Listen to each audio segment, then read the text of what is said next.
Good morning friends, कैसे हैं सभी। 28 जुलाई 2013 का पेपर आज हम लोग सॉल्व करेंगे, जो कि सीटेट पेपर 1 से संबंधित है। और इस वीडियो में हम जितने भी इस पेपर के सीडीपी और ईवीएस के क्वेश्चन है इस एक ही वीडियो में कंप्लीट कर लेंगे।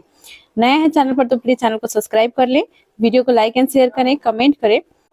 और इससे पहले भी हमने बहुत से पेपर इसी प्रकार से कर रखा है, जिसमें हमने बहुत से प्रीवियस ईयर क्वेश्चंस को सॉल्व कर लिया है। यदि आप उन वीडियोज को भी देखना चाहते हैं तो चैनल के प्लेलिस्ट में विजिट करें। चैनल का प्लेलिस्ट का नाम है सीटेट पेपर 1 फरवरी 2026। शुरू करते हैं वीडियो को।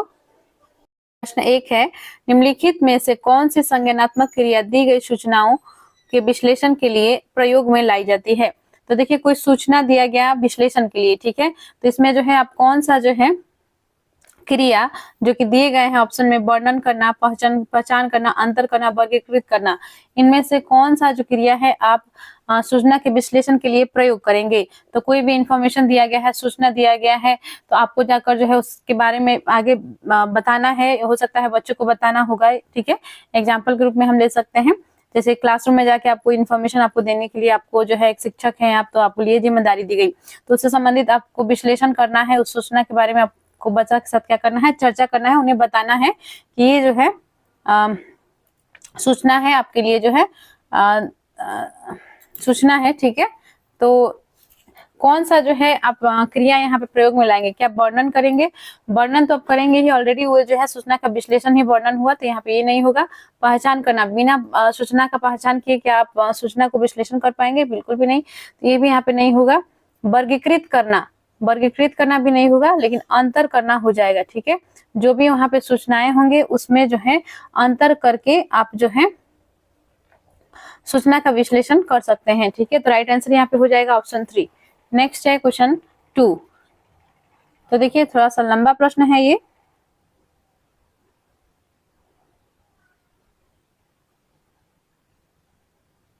तो देखिए, प्रश्न 2 है, राजेश अति लोलुप पाठक है। वह अपने कोर्स की पुस्तक के पढ़ने के अतिरिक्त प्रायः पुस्तकालय जाता है और भिन्न प्रकरणों पर पुस्तक के पढ़ता है। तो देखिए, वे जो है एक बहुत मतलब अच्छा पाठक है, वो जो है पढ़ने में उसको बहुत इंटरेस्ट है। कौन? राजेश, ठीक है। तो राजेश जो है वो अपने कोर्स की पुस्तकें पढ़ने के अतिरिक्त, यानी कि अपने कोर्स के जो उसके पुस्तकें हैं वो भी वो पढ़ता है, और उसके अलावा भी और भी पुस्तकों को पढ़ता है, जो कि वो जो है पुस्तकालय में जाके यानी कि लाइब्रेरी में जाकर और भी पुस्तकों को पढ़ता है, ठीक है। इतना ही नहीं, राजेश भोजन अवकाश में अपने परियोजना कार्य करता है, यानी कि जो टिफिन टाइम होती है या लंच टाइम होती है स्कूल वगैरह में, उस समय वो क्या करता है, राजेश जो है भोजन अवकाश के दौरान भी अपना कार्य कर रहा होता है, अपने जो भी उसका परियोजना कार्य होता है वो उसे करता है, ठीक है। उसे परीक्षाओं के लिए पढ़ने के लिए अपने शिक्षकों अथवा अभिभावकों द्वारा कभी भी कहने की जरूरत नहीं है, यानी कि उसे जो है कभी भी शिक्षक और जो अभिभावक है उन्हें कहना नहीं पड़ता है कि बाबू पढ़ो पढ़ो, जैसे कि हम लोग को कहना पड़ता है, ठीक है। जैसे कि आप सभी जैसे सीटेट का भी एग्जाम का तैयारी कर रहे हैं, तो आपके घर से एक प्रेशर रहता होगा, या आपके घर से जो है प्रेशर के रूप में लेंगे तभी प्रेशर है। हालांकि ये जो है आप गार्जियंस जो है डायरेक्शन दिखाते हैं आपको लाइफ का सही दिशा चलने के लिए, तो एक अच्छा बात माना जाता है, ठीक है। प्रेशर ये नहीं माना जाएगा। तो यहाँ पे देखिए, तो आपके गार्जियन घर के जो पेरेंट्स हैं वो कहते होंगे, माता पिता हैं, भाई बहन है, ये कहते होंगे कि पढ़ो पढ़ो, ठीक है। तो इस प्रकार से जो है हम लोगों को जो है बार बार कहने की आवश्यकता होती है। उसी प्रकार से हमें जो है खुद जो है हम लोग डिमोटिवेट हो जाते हैं, फ्रस्ट्रेट हो जाते हैं, बहुत ज्यादा कभी लोड हो जाता है पढ़ाई का। तो ऐसी स्थिति में हम क्या करते हैं, कुछ मोटिवेशन वीडियो देखते हैं, कुछ जैसे कि संदीप माहेश्वरी का वीडियो देखने लगते हैं, ठीक है। तो इस सबसे क्या होता है कि हमें जो है कुछ देर के लिए मोटिवेशन मिल जाता है, ठीक है। तो यहाँ पे देखिए, वास्तव में सीखने का आनंद लेता नजर आता है। तो यहाँ पे देखिए, और वह जो है वास्तव में सीखने का आनंद लेता नजर आता है, उसे डैश के रूप में सर्वाधिक रूप में वर्णित किया जा सकता है। तो किसके रूप में वर्णित किया जा सकता है, आपने राजेश के बारे में जान लिया। वो जो है हमेशा जो है पढ़ाई करते रहता है, उसको पढ़ाई में बहुत इंटरेस्ट है, ठीक है। और उसे जो है कभी भी उसके माता पिता या शिक्षक को ये नहीं कहना पड़ता है कि बाबू पढ़ो, ठीक है। इस प्रकार से जो है कोई उसे जो है फोर्स करने की आवश्यकता नहीं है, बल्कि वो खुद से जो है अपना पढ़ाई करता है, समय पर पढ़ाई करता है और एक्स्ट्रा चीजों का भी नॉलेज लेता है, ठीक है। तो उसे जो है किस रूप में वर्णित किया जा सकता है? आपके ऑप्शंस देख लेते हैं क्या क्या दिए गए हैं। ऑप्शन है आंतरिक रूप से अभिप्रेरित शिक्षार्थी, तथ्य आधारित शिक्षार्थी, शिक्षक अभिप्रेरित शिक्षार्थी, मापन आधारित शिक्षार्थी। तो राइट आंसर जो होगा वो आपको पता चल ही गया होगा। आंतरिक रूप से अभिप्रेरित शिक्षार्थी उसे कहा जा सकता है क्योंकि उसे जो है कोई भी बाह्य मोटिवेशन की यानी कि बाह्य अभिप्रेरणा की आवश्यकता उसे नहीं है। वो खुद से जो है इंटरेस्टेड है, खुद से जो है उसे रुचि है अपने पढ़ाई में, अपने बुक्स को पढ़ने में। ठीक है, तो उसको जो है कोई भी बाह्य अभिप्रेरणा जैसे कोई वीडियोज वगैरह हो गया, जैसे कि यूट्यूब में मोटिवेशनल कोट्स, स्टोरी वगैरह, ये सब की कोई आवश्यकता नहीं है। उसे कोई टीचर की जो है वहाँ पे टीचर की जो है आदेश की आवश्यकता नहीं है कि पढ़ो। ठीक है, और माता पिता कहे या ना कहे वो अपना पढ़ने बैठ जाता है। ठीक है, तो राइट आंसर यहाँ पे हो जाएगा आंतरिक रूप से अभिप्रेरित शिक्षार्थी। अगला है भाषा विकास में सहयोग करने का कौन सा तरीका गलत है? तो भाषा विकास के लिए जो है कौन कौन सा तरीका अपनाए जाते हैं और कौन सा तरीका जो है गलत होता है? तो यहाँ पे देखिए ऑप्शंस हैं। बच्चों के बिना टीके प्रकरण पर बात करना, उनकी अपनी भाषा के प्रयोग को अमान्य करना, उसके प्रयोगों का समर्थन करना, भाषा के प्रयोग के अवसर उपलब्ध कराना। तो यहाँ पे देखिए बच्चों को बिना टीके प्रकरण पर बात करना, तो ये यहाँ पर नहीं होगा। उसकी अपनी भाषा के प्रयोग को अमान्य करना, यानी कि जो भी बच्चा का मातृभाषा है, ठीक है, जो भी वो भाषा का प्रयोग कर रहा है उसे आप स्कूल में अमान्य कर देंगे एक शिक्षक के रूप में, तो ये यहाँ पे गलत होगा। ठीक है, भाषा विकास के लिए जो है सबसे पहले तो बच्चे मातृभाषा ही सीखते हैं क्योंकि वो अपने परिवार के बीच में ही रहते हैं शुरुआत में। ठीक है, तो उसके पश्चात ही जो है वो जब स्कूल आते हैं तो उन्हें जो है दूसरा यानी कि ऑफिशियल लैंग्वेज जो हिंदी हो गया, इंग्लिश हो गया, या जो भी राज्य में जो भी भाषा का प्रयोग होता है वो भाषा सीखने के लिए प्रेरणा दी जाती है। ठीक है, तो शुरुआत में वो यदि मातृभाषा का प्रयोग उसे करने से अमान्य कर दिया जाएगा, उसे मना किया जाएगा, तो भाषा का विकास उसमें नहीं हो पाएगा। ठीक है, और एनईपी 2020 में भी ये कहा गया है कि बच्चों को शिक्षा जो है मातृभाषा में देना है, न कि उनका जो है ऑफिशियल लैंग्वेज में, क्योंकि भाषा को यदि बच्चा समझ ही नहीं पाएगा तो कैसे सीखेंगे। ठीक है, तो भाषा एक बहुत बड़ा माध्यम होता है सीखने सिखाने का। तो ऐसी स्थिति में सीखने के लिए जो है बच्चों को मातृभाषा अलाउ किया जाना चाहिए ताकि उनका जो है भाषा का विकास हो सके।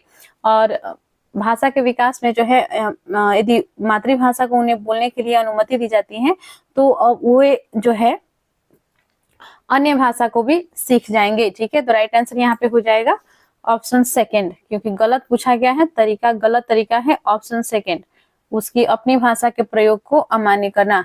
नेक्स्ट है क्वेश्चन 4, मानव बुद्धि एवं विकास की समझ शिक्षक डैश को योग्य बनाती है।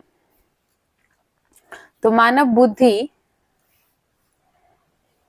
और एवं विकास की समझ जो है शिक्षक को डैश योग्य बनाती है। तो यहाँ पे देखिए मानव की बुद्धि का विकास कैसे होता है, शारीरिक विकास कैसे होती है, मानसिक विकास कैसी होती है, उनका जो है किस स्टेज में बच्चा का किस प्रकार का संवेगात्मक विकास होता है, संज्ञानात्मक विकास होता है, इन सब चीजों का शिक्षक के पास यदि ज्ञान है तो वो किसके लिए योग्य बनेगा। तो देखिए ऑप्शंस है आपके, निष्पक्ष रूप से अपने शिक्षण अभ्यास, क्या अपने शिक्षण अभ्यास करने में उन्हें जो है मदद मिलेगा? अपने शिक्षण अभ्यास के लिए मदद नहीं मिलेगा, मदद मिलेगा लेकिन एक्चुअल जो है वो यदि शिक्षक जो है यदि अपनी बुद्धि और विकास की जो है उसमें ऑप्शन है निष्पक्ष रूप से अपने शिक्षण अभ्यास। तो देखिए अपने शिक्षण अभ्यास नहीं होगा यहाँ पे। शिक्षण के समय शिक्षार्थियों के संवेगों पर नियंत्रण बनाए रखना, विविध शिक्षार्थियों के शिक्षण के बारे में स्पष्टता, शिक्षार्थियों को यह बताने की वे अपने जीवन को कैसे सुधार सकते हैं। तो देखिए यदि शिक्षक जो है इन सब विकास के बारे में, बुद्धि के बारे में, मानव बुद्धि के बारे में उन्हें जो है जानकारी है, तो वे जो है विविध शिक्षार्थियों के शिक्षण के बारे में स्पष्टता की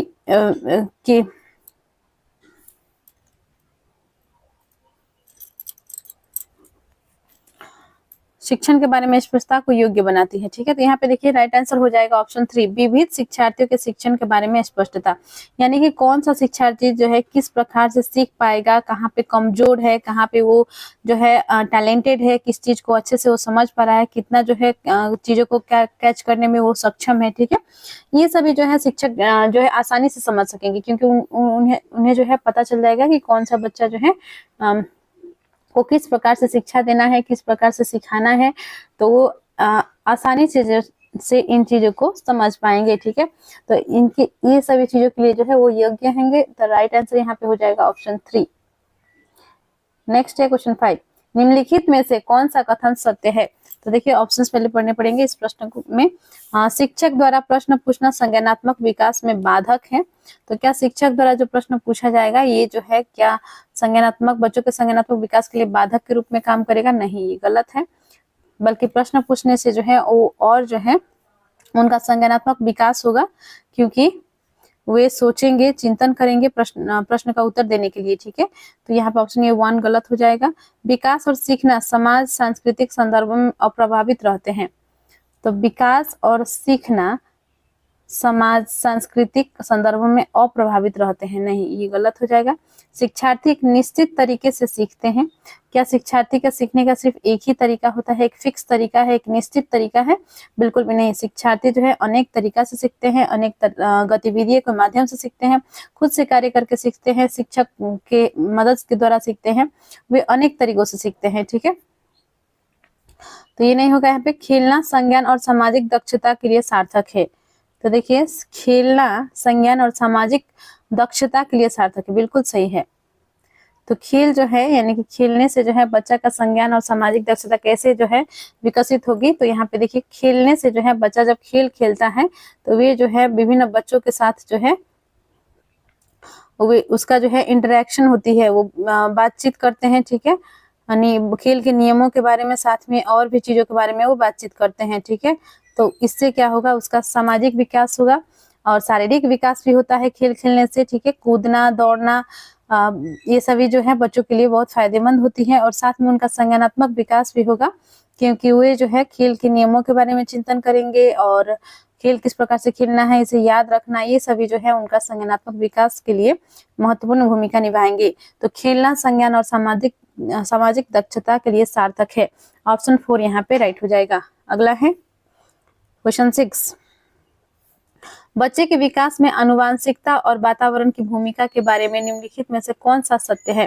तो देखिए आनुवंशिकता और वातावरण से संबंधित जो है कौन सा कथन सत्य दिया गया है? आपके ऑप्शंस है आनुवंशिकता और वातावरण दोनों एक बच्चे के विकास में 50-50% योगदान रखते हैं।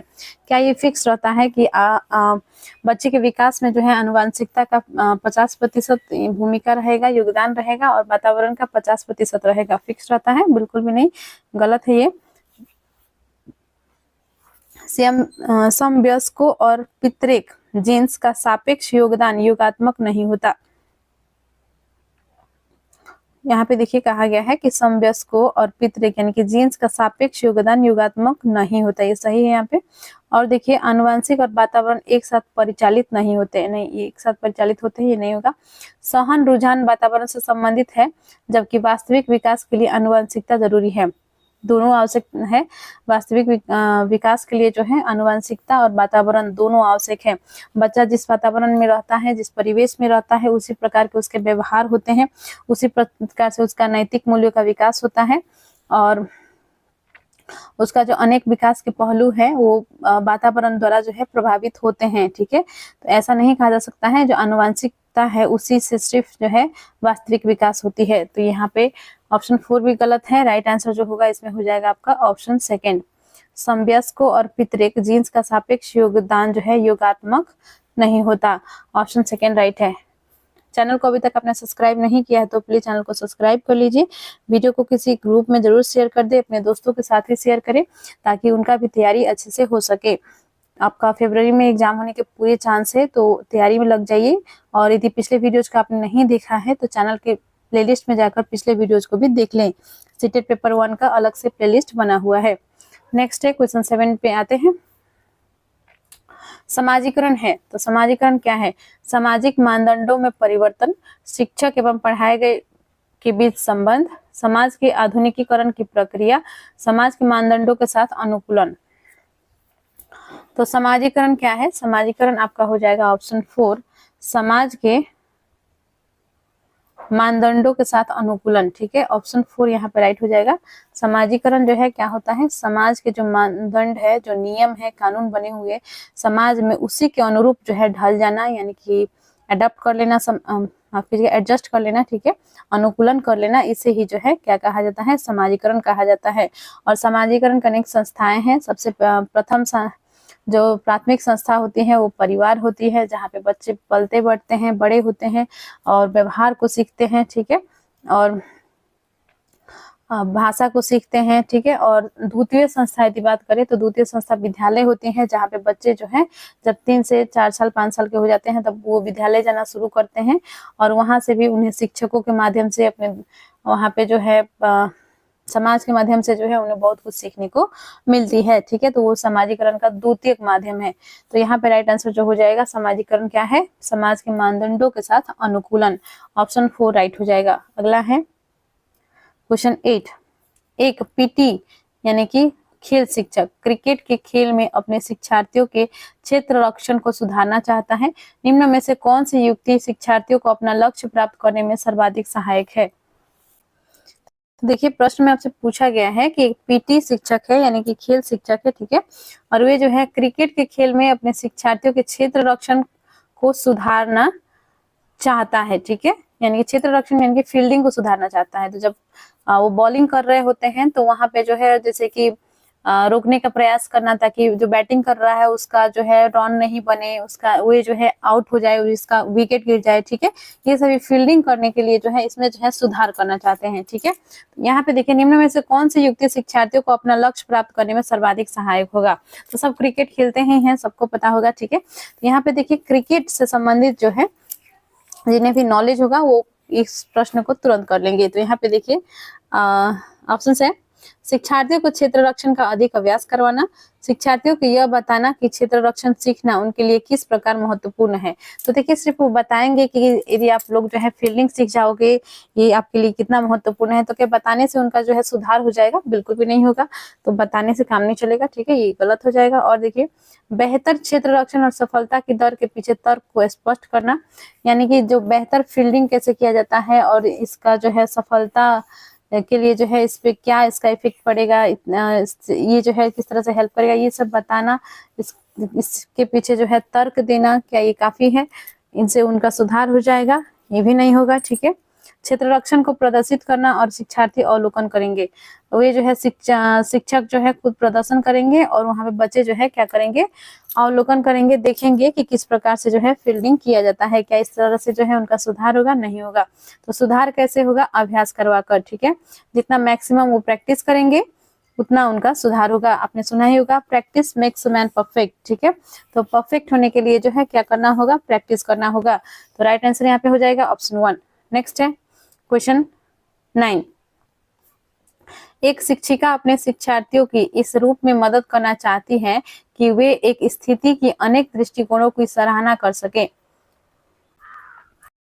तो देखिए, प्रश्न में आपसे पूछा गया है कि एक शिक्षिका अपने शिक्षार्थी को इस रूप में मदद करना चाहती है कि वे स्थिति की अनेक दृष्टिकोण की सराहना कर सके, यानी कि कोई एक स्थिति है उससे संबंधित जो है वो अनेक दृष्टिकोण को विकसित कर सके, उससे संबंधित चीजों को बता सके। ठीक है, तो यहाँ देखिए वहाँ वो क्या करती है, वह विभिन्न समूहों में एक स्थिति पर वाद विवाद करने के अनेक अवसर उपलब्ध कराती है, यानी कि एक स्थिति पर। ठीक है, यहाँ पे एक स्थिति दिया गया है, इस पर वो क्या करती है? वाद विवाद करने के अनेक अवसर उन्हें जो है देती है समूहों को। ठीक है, यानी कि बच्चों का समूह है, उन्हें जो है किसी एक विषय पर दे दिया गया चर्चा करने के लिए और उस पर वाद विवाद करने के लिए जो है वो बहुत बार जो है उन्हें अवसर उपलब्ध करा रही है।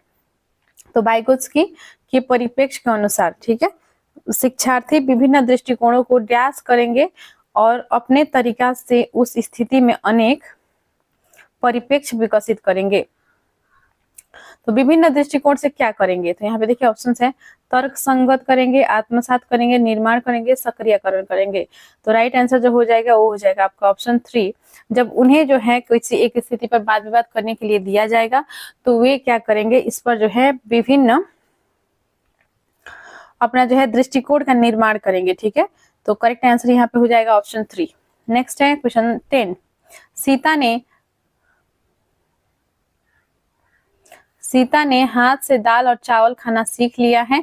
जब उसे दाल और चावल दिए जाते हैं तो वो दाल चावल मिलाकर खाने लगती है। उसने चीजों को करने के लिए अपने स्कीमा में दाल और चावल खाने को डैश कर लिया है। तो देखिए स्कीमा से संबंधित जो है सिद्धांत किसने दिया था, जीन पियाजे ने दिया था। जीन पियाजे ने संज्ञानात्मक विकास का सिद्धांत दिया था, जिसमें उन्होंने जो है बच्चों में जो है स्कीमा का विकास किस प्रकार से होता है ये उन्होंने बताया है। ठीक है, तो यहाँ पे देखिए आपके ऑप्शंस हैं अंगीकार, समायोजित, अनुकूलित, समुचितता।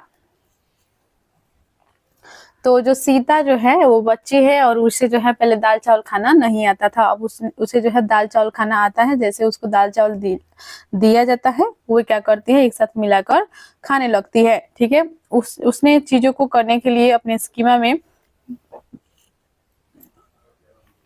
यानी कि अपने स्कीमा यानी कि दिमाग मान के चलिए ना, ठीक है, अपने दिमाग में दाल चावल खाने को डैश कर लिया है। तो क्या कर लिया है, अनुकूलित कर लिया है। ठीक है, राइट आंसर यहाँ पे हो जाएगा अनुकूलित कर लिया है। उसे जो है अब पता है कि दाल चावल किस प्रकार से खाया जाता है, उसने जो है अपने दिमाग में इस चीज को अनुकूलित कर लिया है। तो राइट आंसर यहाँ पे हो जाएगा ऑप्शन 3। नेक्स्ट है क्वेश्चन 11। डैश के अतिरिक्त यानी कि किसके अतिरिक्त जो है बुद्धि के निम्नलिखित पक्षों को स्टर्नबर्ग के त्रितंत्र सिद्धांत में संबोधित किया गया है। तो किसके अतिरिक्त, आपके ऑप्शन है संदर्भगत, अवयवभूत, सामाजिक, आनुभाविक। तो ये यहाँ पे हो जाएगा आपका संदर्भगत। ठीक है, संदर्भगत के अलावा यानी कि इसके अतिरिक्त जो है बुद्धि के जो पक्ष है अवयवभूत, सामाजिक, आनुभाविक, ये सभी पक्षों को जो है स्टर्नबर्ग के त्रितंत्र सिद्धांत में संबोधित किया गया है। ऑप्शन वहां पे 1 राइट हो जाएगा। नेक्स्ट है हार्वर्ड गार्डनर का बुद्धि का सिद्धांत डैश पर बल देता है। तो हार्वर्ड गार्डनर ने जो बहुबुद्धि का सिद्धांत दिया था ये किस पर बल देता है, आपके ऑप्शन है शिक्षार्थियों में अनुबंधित कौशलों को, सामान्य बुद्धि को, विद्यालय में आवश्यक सामान्य योग्यता को, सामान्य नहीं समान योग्यता को, ठीक है, प्रत्येक व्यक्ति की विलक्षण योग्यताओं को। तो हार्वर्ड गार्डनर ने जो है जैसे कि बताया था वैज्ञानिक में जो है उन्हें तर्क करने की उन्हीं में जो है बुद्धि पाई जाती है। ठीक है, दार्शनिक में, कवि में अलग अलग तरीके का उनमें जो है बुद्धि पाई जाती है। जैसे कि कवि में जो है भाषिक बुद्धि पाई जाती है। ठीक है, तो ये सभी उन्होंने बताया था। तो उनके अनुसार से जो है क्या हो जाएगा, प्रत्येक व्यक्ति के विलक्षण योग्यताओं, यानी कि वैज्ञानिक के पास तर्क करने की शक्ति है, कवि के पास जो है शब्दों से खेलने का यानी कि लिंग्विस्टिक, ठीक है, भाषिक बुद्धि उनके पास है। तो ये सभी चीजें जो है उन्होंने बताया था, प्रत्येक व्यक्ति का अलग अलग बताया था। तो राइट आंसर यहाँ पे हो जाएगा ऑप्शन 4। ठीक है, नेक्स्ट है क्वेश्चन 13। थ फ च ध्वनियां है। तो थ फ और च ये क्या कैसी ध्वनियां हैं, स्वनिम है, रूपीम है, लेखीम है, शब्दीम है। तो यहाँ पे राइट आंसर आपका हो जाएगा ऑप्शन 1, ये जो है स्वनिम है। ठीक है, छोटे वर्ड है ये और ये क्या हो जाएंगे स्वनिम। नेक्स्ट है क्वेश्चन 14। कक्षा में जेंडर रूढ़िवादिता से बचने के लिए शिक्षक को, तो जेंडर रूढ़िवादिता क्या होती है, जो समाज द्वारा निर्मित होती है, जो समाज में जो पहले से भूमिका जो है तय किए गए रहते हैं। जैसे कि लड़की जो है घर के काम करेगी, सिलाई बुनाई करेगी और सिंगिंग करेगी, लड़का जो है बाहर का काम करेगा, बाहर पढ़ने जा सकता है लड़का कार से खेलेगा, लड़का गुड़िया से नहीं खेलेगा। ये सभी चीजें जो है समाज द्वारा निर्मित होती हैं, जिसे हम लोग जेंडर कहते हैं। और ये यहाँ पे जेंडर रूढ़िवादिता की बात हो रही है और इससे बचने के लिए जो है कक्षा में एक शिक्षक को क्या करना चाहिए, आपके ऑप्शंस हैं लड़कों को जोखिम उठाने और निर्भीक बनने के लिए प्रोत्साहित करना। क्या लड़कों को जो है जोखिम उठाने के लिए और निर्भीक बनने के लिए प्रोत्साहित करना चाहिए। तो क्या इससे भेदभाव नहीं होगा, बिल्कुल होगा। तो यहाँ पे ये आंसर राइट यहाँ पे नहीं होगा।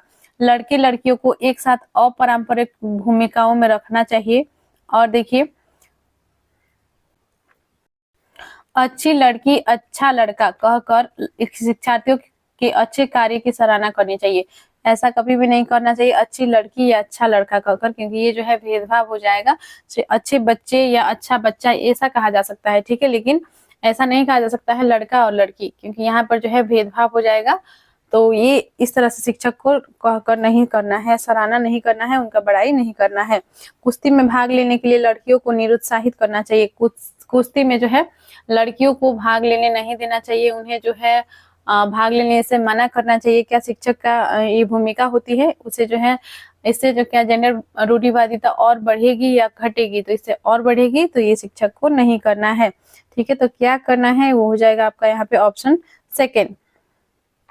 लड़के लड़कियों को एक साथ अपारंपरिक भूमिकाओं में रखना चाहिए, यानी कि जो कक्षा में जैसे कि है कि कुछ प्रोग्राम्स हुए तो उसमें लड़कों के लिए जो है कहा जाता है कि लड़के जो है कुछ विज्ञान संबंधी कार्य करेंगे और लड़कियां जो है इसमें सिंगिंग वगैरह में पार्टिसिपेट करेगी, ठीक है, या खेल में जो है लड़के पार्टिसिपेट करेंगे, लड़कियां जो है कला संबंधित कार्य को देखेंगी। ये सभी चीजें जो है भेदभाव नहीं होना चाहिए, जो पारंपरिक है और अपारंपरिक भूमिकाओं में उन्हें रखना चाहिए। यानी कि लड़का जो है लड़का भी कला वाला कार्य कर सकता है, म्यूजिक वाला कार्य कर सकता है, खेल वाला कार्य खेल में भी शामिल हो सकता है। उसी प्रकार से लड़कियां भी खेल में शामिल हो सकती हैं, कुश्ती में शामिल हो सकती है और कला वाले कार्य भी कर सकती है, ठीक है। तो यहाँ पे राइट आंसर हो जाएगा ऑप्शन सेकेंड। नेक्स्ट है क्वेश्चन 15। विद्यालयों को किसके लिए व्यक्तिगत भिन्नताओं को पूरा करना चाहिए। तो यहाँ पे पूछा गया है किसके लिए, ठीक है, किसके लिए जो है व्यक्तिगत भिन्नताओं को पूरा करना चाहिए।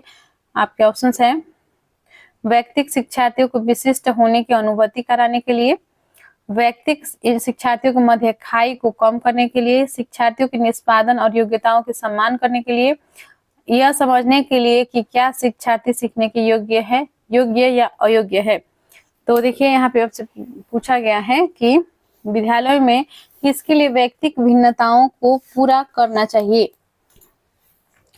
तो व्यक्तिगत भिन्नता क्या होती है, ये जो है सब में सभी बच्चे जो है अलग होते हैं, सबका किसी में जो है हो सकता है कोई डांसिंग में यानी कि नृत्य करने में टैलेंटेड हो, कोई जो है पढ़ने में टैलेंटेड हो, कोई गीत गाने में टैलेंटेड हो या कोई कला में टैलेंटेड हो, ठीक है। सबका अलग अलग अपनी जो है क्वालिटी होती है, ठीक है। सब बच्चे एक समान नहीं होते हैं, ठीक है, एक समान उनका जो है टैलेंट नहीं होता है। तो यहाँ पे पूछा गया है कि व्यक्तिगत भिन्नताओं विद्यालय को किसके लिए जो है यानी कि किसके लिए व्यक्तिगत भिन्नताओं को पूरा करना चाहिए। तो व्यक्तिगत शिक्षार्थियों को विशिष्ट होने की अनुभूति कराने के लिए नहीं, क्या वो विशिष्ट होते हैं यदि उनमें कुछ क्वालिटी है तो, और उससे जो है अनुभूति हो इसका कि आप जो है बहुत अच्छा जो है कार्य कर रहे हैं, इसके लिए बिल्कुल भी नहीं। व्यक्तिगत शिक्षार्थियों के मध्य खाई को कम करने के लिए ये भी नहीं होगा। और देखिए शिक्षार्थियों के निष्पादन और योग्यता को समान करने के लिए,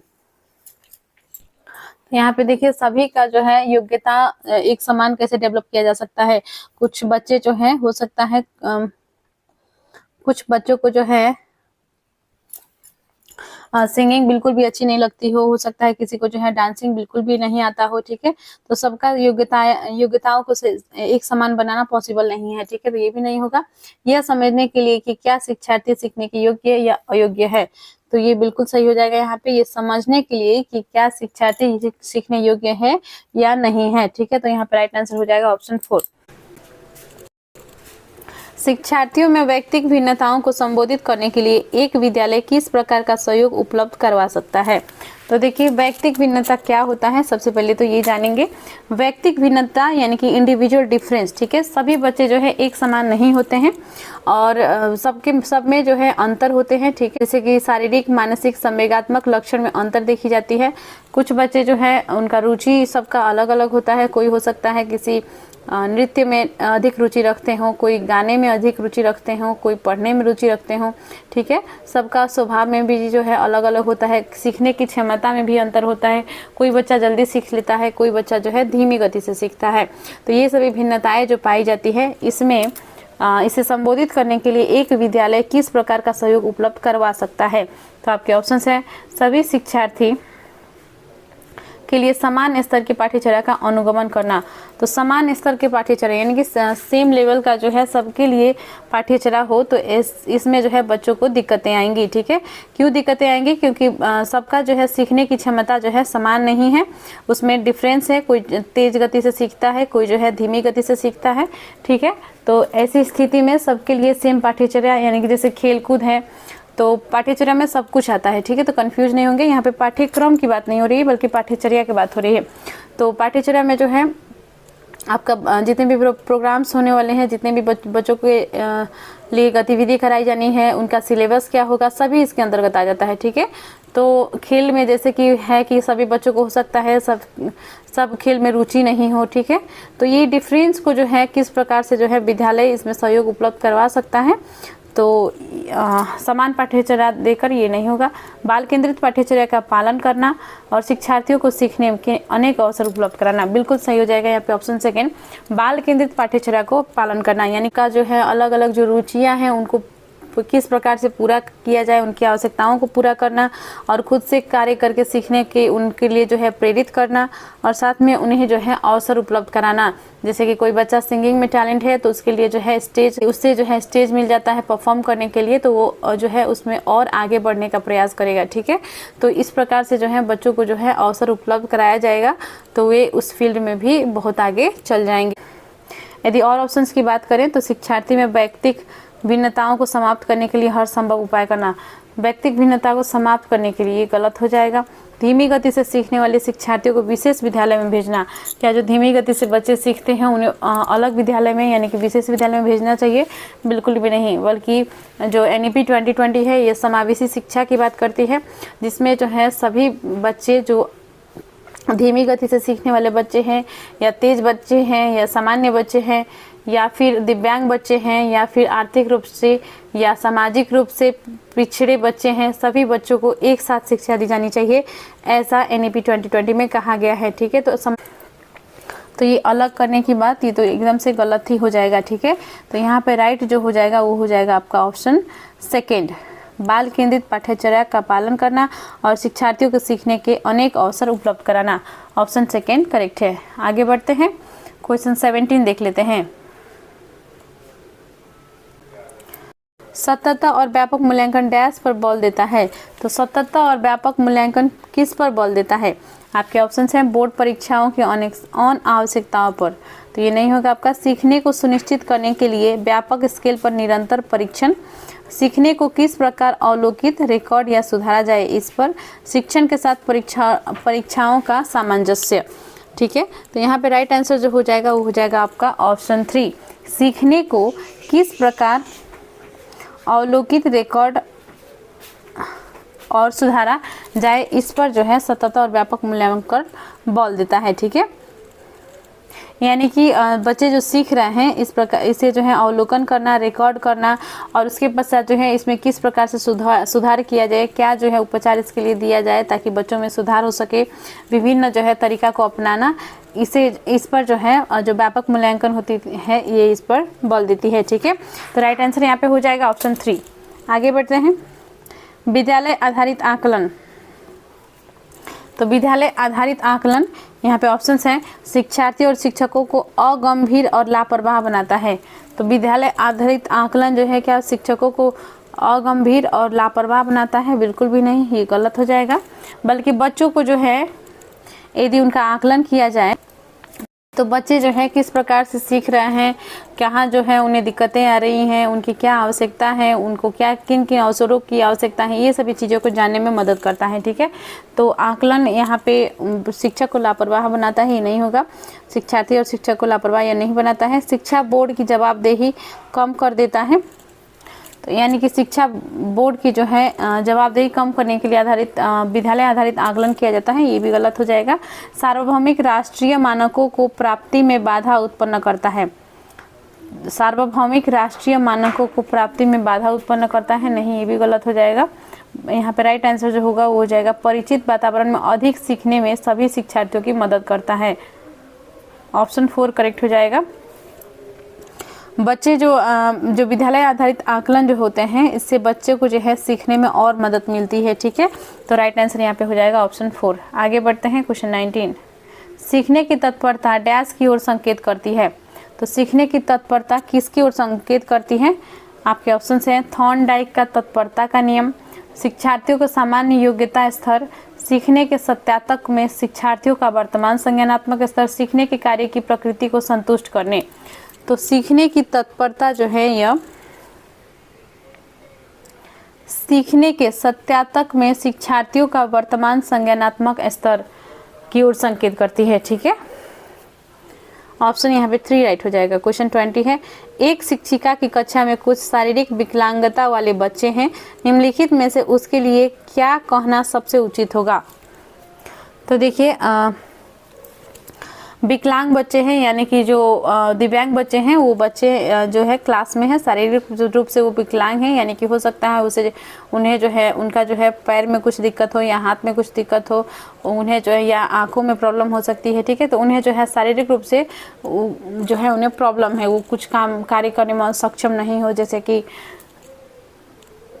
चलने फिरने खेलने कूदने आदि में सक्षम नहीं हो। ठीक है, तो यहाँ पे देखिए ऑप्शन दिए गए हैं, उसका जो है उचित विकल्प आपको चुनना है। ठीक है, यहाँ पे ऑप्शन है शिक्षक को जो है इसमें क्या कहना सबसे उचित होगा? तो पोलियोग्रस्त बच्चे अब एक गाना प्रस्तुत करेंगे। तो क्या पोलियोग्रस्त जो बच्चे हैं वो गाना गा सकते हैं? वे जो है ठीक से बोल भी नहीं पाते हैं, तो वो कैसे गाना गाएंगे? ठीक है, तो ये तो यहाँ पे गलत हो जाएगा। नेक्स्ट है पहिया कुर्सी वाले बच्चे हॉल में जाने के लिए, तो देखिए यहाँ पे पहिया कुर्सी वाले बच्चे हॉल में जाने के लिए अपने समवयस्क साथी बच्चों से मदद ले सकते हैं। तो ये भी यहाँ पे गलत हो जाएगा। ठीक है, और देखिए शारीरिक रूप से असुविधाग्रस्त बच्चे कक्षा में ही कोई वैकल्पिक गतिविधि कर सकते हैं। और है मोहन खेल के मैदान में जाने के लिए आप अपनी बैसाखियों का प्रयोग क्यों नहीं करते? तो देखिए खेल के मैदान में जो है जाने के लिए बैसाखी का प्रयोग करने के लिए ये भी यहाँ पे गलत हो जाएगा। ठीक है, तो राइट जो हो जाएगा यहाँ पे वो हो जाएगा ऑप्शन 3, क्योंकि जो विकलांग बच्चे हैं उनके लिए सबसे अच्छा ये विकल्प होगा कि वे जो है उन्हें जो चलने फिरने में दिक्कत है तो वो क्या करेंगे, कक्षा में ही कोई वैकल्पिक गतिविधि कर सकते हैं। इससे उनका जो है मन भी लगेगा, ऐसा नहीं हो, ऐसा उनको गिल्ट फील नहीं होगा कि हम जो है खेल नहीं पाते हैं वहीं, क्योंकि दूसरे बच्चे खेल रहे होंगे और उन्हें खेलने को नहीं मिलेगा, तो ऐसा उनके अंदर जो है गिल्टी फील नहीं होगा और वे जो है वहाँ पे बैठ के कुछ ऐसी गतिविधियाँ कर सकते हैं, खेल खेल सकते हैं। ठीक है, तो ये यहाँ पे सही हो जाएगा ऑप्शन 3। अगला है क्वेश्चन 21, डैश के अतिरिक्त निम्नलिखित सभी के कारण अधिगम अक्षमता उत्पन्न हो सकती है। तो किसके अतिरिक्त जो है सभी जो है कारण बताइए जिससे जो है अधिगम अक्षमता उत्पन्न हो सकती है, यानी कि किससे जो है अधिगम अक्षमता नहीं आती है। तो यहाँ पे देखिए आपके ऑप्शन है सांस्कृतिक कारक, सेरेब्रल डिसफंक्शन, संवेगात्मक विघ्न, व्यवहारगत विघ्न। तो यहाँ पे राइट आंसर जो हो जाएगा वो हो जाएगा सांस्कृतिक कारक। ठीक है, क्या सांस्कृतिक कारक से जो है अधिगम अक्षमता आती है? अधिगम अक्षमता का मीनिंग क्या होता है? अधिगम अक्षमता होती क्या है, सबसे पहले ये जान ली। अधिगम अक्षमता यानी कि सीखने में जो है बच्चे सक्षम नहीं है। ठीक है, तो इस प्रकार की जो प्रॉब्लम होती है बच्चों में क्यों आती है? तो क्या ये सांस्कृतिक कारक से आती है? बिल्कुल भी नहीं आएगी। सांस्कृतिक कारक से तो बच्चे जो है अपने संस्कृतियों को सीखते हैं, व्यवहार को सीखते हैं। ठीक है, तो ये उसके लिए जो है और अच्छी मानी जाती है, इससे जो है और वो बहुत कुछ सीख रहे होते हैं। इससे अधिगम अक्षमता यानी कि सीखने की क्षमता से संबंधित कोई भी प्रॉब्लम इससे नहीं आती है। ठीक है, तो राइट आंसर यहाँ पे 1 हो जाएगा। और बाकी ऑप्शंस को देखा जाए तो सेरेब्रल डिसफंक्शन यानी कि सेरेब्रल डिसफंक्शन जिनका जो है मस्तिष्क में प्रॉब्लम होता है उन्हें जो है सीखने में दिक्कतें होती है। संवेगात्मक विघ्न यानी कि जैसे कि इमोशनली जो है कुछ बच्चे जो है बहुत जल्दी गुस्सा हो जाते हैं, कंट्रोल आउट ऑफ कंट्रोल हो जाते हैं। ठीक है, तो इस प्रकार के बच्चों को जो है सीखने में कठिनाई होती है। व्यवहारागत विघ्न भी नहीं होगा। ठीक है, तो राइट आंसर जो हो जाएगा यहाँ पे ऑप्शन 1 होगा, सांस्कृतिक कारक। अगला है क्वेश्चन 22, एक समावेशी विद्यालय। तो समावेशी विद्यालय कैसा होता है? समावेशी शिक्षा के बारे में मैंने अभी भी आपसे बताया था। एक ऐसी शिक्षा जहाँ पे सभी बच्चे, जिसमें जो है आपके दिव्यांग बच्चे, सामान्य बच्चे या आर्थिक या सांस्कृतिक रूप से या सामाजिक रूप से पिछड़े बच्चे, ठीक है, सभी बच्चे जो है एक साथ नियमित विद्यालय में पढ़ते हैं, उसे हम लोग समावेशी शिक्षा कहते हैं। और जो भी दिव्यांग बच्चे होते हैं, जैसे कि मंदबुद्धि बच्चे होते हैं, उन्हें जो है कुछ कुछ चीज़ों की आवश्यकता होती है। जैसे दृष्टिबाधित बच्चे हैं जो आंखों से नहीं देख पा रहे हैं, उनके लिए ब्रेल लिपि उपलब्ध कराना। जो श्रवण बाधित बच्चे हैं जो कानों से सुन नहीं सकते हैं, उनके लिए कुछ विजुअल्स जैसे कि वीडियोज़ वगैरह दिखाना, सांकेतिक भाषा वाला वीडियो दिखाना, ठीक है। तो इससे क्या होगा कि वो चीज़ों को समझ पाएंगे, ठीक है। तो ये जो है विद्यालय में ये सभी उपलब्ध कराया जाना चाहिए, इसे हम लोग समावेशी शिक्षा कहते हैं। तो समावेशी विद्यालय क्या हुआ, जहाँ पे समावेशी शिक्षा दिया जाता है। तो एक समावेशी विद्यालय, यहाँ पे ऑप्शंस देख लेते हैं, ऑप्शंस में क्या है। तो ऑप्शंस है आपके शिक्षार्थियों के निर्योग्यता के अनुसार उनकी सीखने की आवश्यकताओं को निर्धारित करता है। तो देखिए, निर्योग्यता के अनुसार नहीं होगा, योग्यता के अनुसार, बच्चे में क्या योग्यता है उसके अनुसार उनकी चीज़ों की आवश्यकताओं को पूरा कराना, ठीक है। तो ये यहाँ पे नहीं होगा। शिक्षार्थियों की क्षमताओं की परवाह किए बिना सभी के अधिगम परिणामों को सुधारने के लिए प्रतिबद्ध होता है। यानी कि वे जो है बच्चों की क्या क्षमता है इसकी परवाह न किए बिना उनका जो है अधिगम परिणाम, यानी कि सीखने का जो उनमें जो है किस प्रकार से सीखेंगे, इन चीज़ों को सुधार करने के लिए जो है प्रतिबद्ध होता है। तो हो सकता है। और ऑप्शन देख लेते हैं, शिक्षार्थियों के मध्य अंतर करना और विशेष रूप से सक्षम बच्चों के लिए कम चुनौतीपूर्ण उपलब्धि लक्ष्य निर्धारित करना। बिल्कुल भी नहीं, ये यहाँ पे गलत हो जाएगा। बच्चों में अंतर नहीं करना है, तो ये यहाँ पे डिफरेंस करना है, ये गलत हो जाएगा। और दूसरा यहाँ पे ये बोला गया है कि विशेष रूप से जो सक्षम बच्चे हैं उनके लिए कम चुनौतीपूर्ण उपलब्धि लक्ष्य निर्धारित करना, बल्कि जो अधिक सक्षम बच्चे होते हैं उनके लिए जो है अधिक चुनौतीपूर्ण उपलब्धि लक्ष्य निर्धारित किया जाना चाहिए, ठीक है। तो यहाँ पे ये भी नहीं होगा। अगला ऑप्शन है आपका, विशेष रूप से योग्य शिक्षार्थियों के अधिगम परिणामों को सुधारने के लिए विशिष्ट रूप से प्रतिबद्ध होता है। तो क्या सिर्फ विशेष रूप से जो योग्य शिक्षार्थी हैं उनके अधिगम परिणामों को सुधारने के लिए ये जो है विशिष्ट रूप से प्रतिबद्ध होता है? नहीं, बल्कि सभी बच्चों का, ठीक है। तो यहाँ पे राइट आंसर जो हो जाएगा वो हो जाएगा आपका ऑप्शन सेकेंड, कि शिक्षार्थियों की क्षमताओं की परवाह किए बिना अधिगम परिणामों को सुधारने के लिए यह प्रतिबद्ध होता है। उनकी जो आवश्यकताएं हैं और वो किस प्रकार से सीख सकते हैं, इस पर विशेष रूप से एक समावेशी विद्यालय कार्य करता है। तो राइट आंसर यहाँ पे हो जाएगा ऑप्शन सेकेंड। ओके, नया है चैनल पर तो चैनल को प्लीज़ सब्सक्राइब कर लीजिएगा, वीडियो को लाइक एंड शेयर कर दीजिएगा और अपने दोस्तों के साथ ज़रूर शेयर करें ताकि उनका भी एग्जाम अच्छा जा सके, ठीक है। तो आते हैं प्रश्न पर, क्वेश्चन 23 देख लेते हैं। प्रतिभाशाली शिक्षार्थी को, तो देखिए प्रतिभाशाली शिक्षार्थी को यहाँ पे ऑप्शन से अधिगम निर्योग्य नहीं कर सकते। तो जो प्रतिभाशाली शिक्षार्थी होते हैं क्या उन्हें जो है अधिगम निर्योग्य नहीं कर सकते? क्या ये राइट हो जाएगा? नहीं, ऐसे सहयोग की आवश्यकता होती है जो सामान्यतः विद्यालयों द्वारा उपलब्ध नहीं कराए जाते। और देखते हैं, शिक्षक के बिना अपने अध्ययन को व्यवस्थित कर लेते हैं। तो क्या प्रतिभाशाली शिक्षार्थी जो है बिना शिक्षक के ही पढ़ लेंगे, बिना उन्हें जो है कोई ट्यूटर की आवश्यकता नहीं होती है?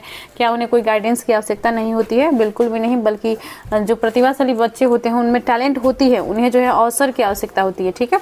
यदि उनका जो टैलेंट है उसी के अनुरूप उन्हें जो है सुविधाएँ आवश्यकताएँ उनकी पूरी की जाए और अवसर उन्हें दिया जाए तो बहुत आगे बढ़ सकते हैं, ठीक है। तो शिक्षक के बिना ही जो है वो पढ़ लेते हैं, ऐसा कुछ नहीं होता है। और दूसरा ऑप्शन है, अनेक शिक्षार्थियों के अच्छे मॉडल बन सकते हैं। तो अनेक शिक्षार्थियों के अच्छे मॉडल बन सकते हैं। तो मॉडल बनना, यदि वो कुछ बनेंगे तभी तो उनको लोग फॉलो करेंगे, ठीक है। तो मॉडल बन सकते हैं, लेकिन कुछ होंगे तब बन जाएंगे उसके बाद ही ना। तो यहाँ पे राइट आंसर ये भी नहीं होगा। तो राइट आंसर देखिए यहाँ पे क्या होगा, सहयोग की विद्यालय द्वारा उपलब्ध नहीं कराए जाते, ठीक है। तो विद्यालय में जो है इस प्रकार जो बच्चे होते हैं, प्रतिभाशाली बच्चे हैं, उनके लिए सभी विद्यालय जो है इस प्रकार से जो उनकी जो आवश्यकता है उसका पूर्ति नहीं कर पाता है, उसकी जो आवश्यकता है उसको उपलब्ध वो नहीं करा पाते हैं, ठीक है। तो यहाँ पे ऑप्शन सेकेंड ही राइट होगा ऑप्शन के अनुसार से। आगे बढ़ते हैं, क्वेश्चन 24 देख लेते हैं। डैश के कारण प्रतिभाशालीता होती है। तो किसके कारण जो है प्रतिभाशालीता होती है? आपके ऑप्शंस हैं, मनोसामाजिक कारकों के कारण से, आनुवांशिक रचना, वातावरणीय अभिप्रेरणा 2 और 3 का संयोजन, यानी कि 2 और 3 यानी कि आनुवंशिक रचना और वातावरणीय अभिप्रेरणा के कारण होता है। ठीक है, तो यहाँ पे ऑप्शन 2 और 3 का बात हो रही है। ठीक है, तो ऑप्शन 2 में है आपकी आनुवंशिक रचना, ऑप्शन 3 में है वातावरणीय अभिप्रेरणा। ठीक है, तो क्या होगा राइट आंसर? यहाँ पे राइट आंसर आपका हो जाएगा ऑप्शन 4। ठीक है, क्योंकि जो बच्चों में जो प्रतिभाशालीता होती है वो आनुवंशिकता और वातावरण दोनों इसका जो है दोनों के कारण से होता है। ठीक है, दोनों जो है इसमें इसका जो है, तो बच्चे की प्रतिभाशालीता होने के पीछे जो है आनुवंशिकता और वातावरण का मुख्य भूमिका होता है, उन दोनों का जो है उसमें प्रभाव होता है। ठीक है, राइट आंसर यहाँ पे हो जाएगा ऑप्शन 3, 2 और 3 का संयोजन। अगला है, बच्चों में सीखने और सुनने के लिए अधिगम योग्य वातावरण के लिए निम्नलिखित में से कौन उपयुक्त है? तो देखिए, बच्चों में सीखने और सुनने के लिए, ठीक है, अधिगम योग्य वातावरण के लिए निम्नलिखित में से कौन उपयुक्त है? तो देखिए, बच्चे कैसे सीख सकते हैं, ठीक है, यहाँ पे ये आपसे पूछा गया है। तो आपके ऑप्शंस हैं, उन्हें जो है एक्चुअल में किस प्रकार की वातावरण उपलब्ध कराया जाना चाहिए ताकि वो आज़ादी से सीख सके। वहाँ पे जो है कोई अनुशासन की कठिनता नहीं हो, कोई कठोर अनुशासन के लिए जो है उन्हें फोर्स नहीं किया जाए और लचीलापन हो। ठीक है, और साथ में जो है टीचर का गाइडेंस हो, और इस प्रकार से जैसे कि बाल केंद्रित शिक्षा में होती है। ठीक है, तो इस प्रकार से जो है बच्चे अच्छे से सीख पाते हैं। हालांकि ऑप्शंस को देख लेते हैं, तो यहाँ पे देखिए आपसे पूछा गया है कि बच्चों को सीखने और सुनने के लिए अधिगम योग्य वातावरण के लिए कौन से उपयुक्त है। ऑप्शन है, शिक्षार्थियों को यह छूट देना कि क्या सीखना है और कैसे सीखना है, एक लंबे समय के लिए निष्क्रिय रूप में सुनना, निष्क्रिय रूप में सुनना नहीं होगा। ठीक है, और है निरंतर गृह कार्य देते रहना, निरंतर गृह कार्य देने से बच्चे जो है और परेशान होंगे तो उन्हें पढ़ने में इंटरेस्ट और घटेगी। ठीक है, सीखने वाले द्वारा व्यक्तिगत कार्य करना, ये भी नहीं होगा, व्यक्तिगत कार्य से सिर्फ नहीं होता है। तो यहाँ पे देखिए राइट आंसर जो हो जाएगा वो हो जाएगा ऑप्शन फर्स्ट 1। ठीक है, शिक्षार्थियों को यह छूट देना कि क्या सीखना है और कैसे सीखना है। तो बच्चों को जो है यदि छूट दे दिया जाए, यानी कि खुद से कार्य करके सीखना। ठीक है, बच्चों को जो है यदि खुद से कार्य करके सीखने के लिए आज़ादी दे दी जाए तो वो जो है नए नए चीज़ों का नवीनता का खोज करते हैं, नए नए चीज़ों को खोजते हैं और अब नए नए चीज़ों को सीख रहे होते हैं। ठीक है, तो यहाँ पे जो है और उन पर जो है अनुशासन को लेकर जो है कठोरता नहीं होना चाहिए ताकि वो जो है आसानी से सीख सके। ठीक है, तो राइट आंसर यहाँ पे हो जाएगा ऑप्शन 1। नेक्स्ट है 26, गतिक कौशलों में अधिगम नियोग्यता डैश कहलाती है। तो यहाँ पे गतिक कौशल की बात हो रही है। आपके ऑप्शंस हैं डिस्फ्रेजिया, डिस्प्रेक्सिया, डिसकैल्कुलिया, डिसलेक्सिया। ठीक है, तो गतिक कौशल, ठीक है, गतिक कौशल यानी कि बच्चों का जो है, तो सबसे पहले गतिक कौशल क्या है ये जाने। गतिक कौशल जो है जिसमें बच्चे जो हैं अपने खेलना, कूदना, चलना फिरना, ठीक है, ये सभी चीज़ें आती हैं। जैसे कि हम लोग पढ़ते हैं ग्रॉस मोटर स्किल और फाइन मोटर स्किल। ठीक है, जिसमें फाइन मोटर स्किल जैसे कि छोटे कार्यों को करना, उंगलियों से करना, जैसे कि बटन लगाना और बटन लगाना। ठीक है, इस प्रकार छोटे छोटे जैसे कि हाथों से लिखना, ये सभी जो है आपका हो जाएगा फाइन मोटर स्किल। ठीक है, उसी प्रकार से ग्रॉस मोटर स्किल की बात करें जिसमें जो है बच्चे कूदते हैं, खेलते हैं। ठीक है, ये सभी चीज़ें आते हैं। ठीक है, तो गतिक कौशल में जो है अधिगम नियोग्यता, ठीक है, यानी कि बच्चों में जो है इन चीज़ों की कमी है, तो ये क्या कहलाती है। तो आपके ऑप्शन है डिस्प्रेजिया, डिस्प्रेक्सिया, डिसकैल्कुलिया, डिसलेक्सिया। तो यहाँ पे राइट आंसर जो हो जाएगा वो हो जाएगा आपका डिस्प्रेक्सिया। ठीक है, ऑप्शन सेकंड राइट हो जाएगा। डिसकैल्कुलिया यदि बच्चे जो हैं गणित के सवालों को या नंबर से संबंधित सवालों को नहीं कर पाते हैं तो उन्हें डिसकैल्कुलिया नामक जो है विकार होती है। उसी प्रकार से डिसलेक्सिया जिसमें बच्चे जो है पढ़ने में सक्षम नहीं होते हैं, उन्हें जो है पढ़ते समय जो है जैसे बी को डी पढ़ते हैं। ठीक है, इस प्रकार से जो है उल्टा पढ़ना, उल्टा लिखना, ये सभी जो है डिसलेक्सिया है। ठीक है, तो राइट आंसर यहाँ पे हो जाएगा ऑप्शन 4। नेक्स्ट है अधिगम नियोग्यता। तो देखिए यहाँ पे अधिगम नियोग्यता क्या है, यानी अधिगम नियोग्यता यानी कि बच्चे जो है सीखने में सक्षम नहीं है। ठीक है, तो यहाँ पे ऑप्शन है समुचित निवेश के साथ सुधार योग्य नहीं होती। क्या ये जो है सुधारा नहीं जा सकता, बच्चा जो सीखने की जो क्षमता है क्या इसमें सुधार नहीं किया जा सकता है? बिल्कुल भी नहीं, सुधार किया जा सकता है। तो ये गलत है। यह एक स्थिर अवस्था है। क्या यह एक स्थिर अवस्था है? क्या इसे बदला नहीं जा सकता है? बिल्कुल भी नहीं, इसे बदला जा सकता है, तो ये भी नहीं होगा। एक चर अवस्था है। जरूरी नहीं कि कार्य पद्धति की हानि करे। तो क्या अधिगम निर्योग्यता जो है जरूरी नहीं कि कार्य पद्धति की हानि करे, यहाँ पे ये भी गलत हो जाएगा। तो राइट आंसर जो हो जाएगा ये हो जाएगा ऑप्शन 3। एक चर अवस्था है, यानी कि इसे जो है सुधार किया जा सकता है यदि बच्चों में जो है ऐसा कुछ देखा जा रहा है कि वो जो है सीखने में सक्षम नहीं है, उन्हें सीखने में कठिनाई आ रही है, तो उसका सुधार किया जा सकता है। तो राइट आंसर यहाँ पे हो जाएगा ऑप्शन 3, ये चर अवस्था है। अगला है, तो देखिए क्वेश्चन नंबर 28 है, डैश के अतिरिक्त निम्नलिखित समस्या समाधान की प्रक्रिया के चरण है। तो किसके अतिरिक्त जो है समस्या समाधान की प्रक्रिया है, तो समस्या कोई है तो उसको समाधान करने के लिए किस उसका जो है एक प्रक्रिया होती है, उसका जो है चरण होते हैं, ठीक है। तो कोई भी समस्या के लिए जो है सबसे पहले तो आप समस्या को जानते हैं, उसको पहचानते हैं, फिर उसको सॉल्व करने के लिए जो है उसके उपाय ढूंढते हैं, उसे जो है छोटे छोटे हिस्सों में बांटना, फिर उससे संबंधित जो भी हल हो सकते हैं उसे खोजना, ठीक है। तो यहाँ पे देखिए ऑप्शंस है आपका जो है परिणामों की आशा करना, समस्या का पहचान, समस्या को छोटे हिस्सों में बांटना, संभावित युक्तियों को खोजना। तो किसी भी समस्या के समाधान की प्रक्रिया के चरण है किसके, इस डैश के अतिरिक्त पूछा गया है, कौन सा जो है ये समस्या समाधान के चरण नहीं है। तो क्या परिणामों का आशा करना यह एक समस्या समाधान का प्रक्रिया है? बिल्कुल भी नहीं, यही यहाँ पे राइट आंसर हो जाएगा, ठीक है। क्योंकि परिणाम क्या होगा, इसका जो है पहले से आशा करके बैठे हैं, तो क्या आप जो है समस्या को समाधान करने में लगे हुए हैं? बिल्कुल भी नहीं। तो यहाँ पे ये आंसर यहाँ पे राइट नहीं होगा, ठीक है। तो राइट आंसर हो जाएगा यहाँ पे ऑप्शन 1।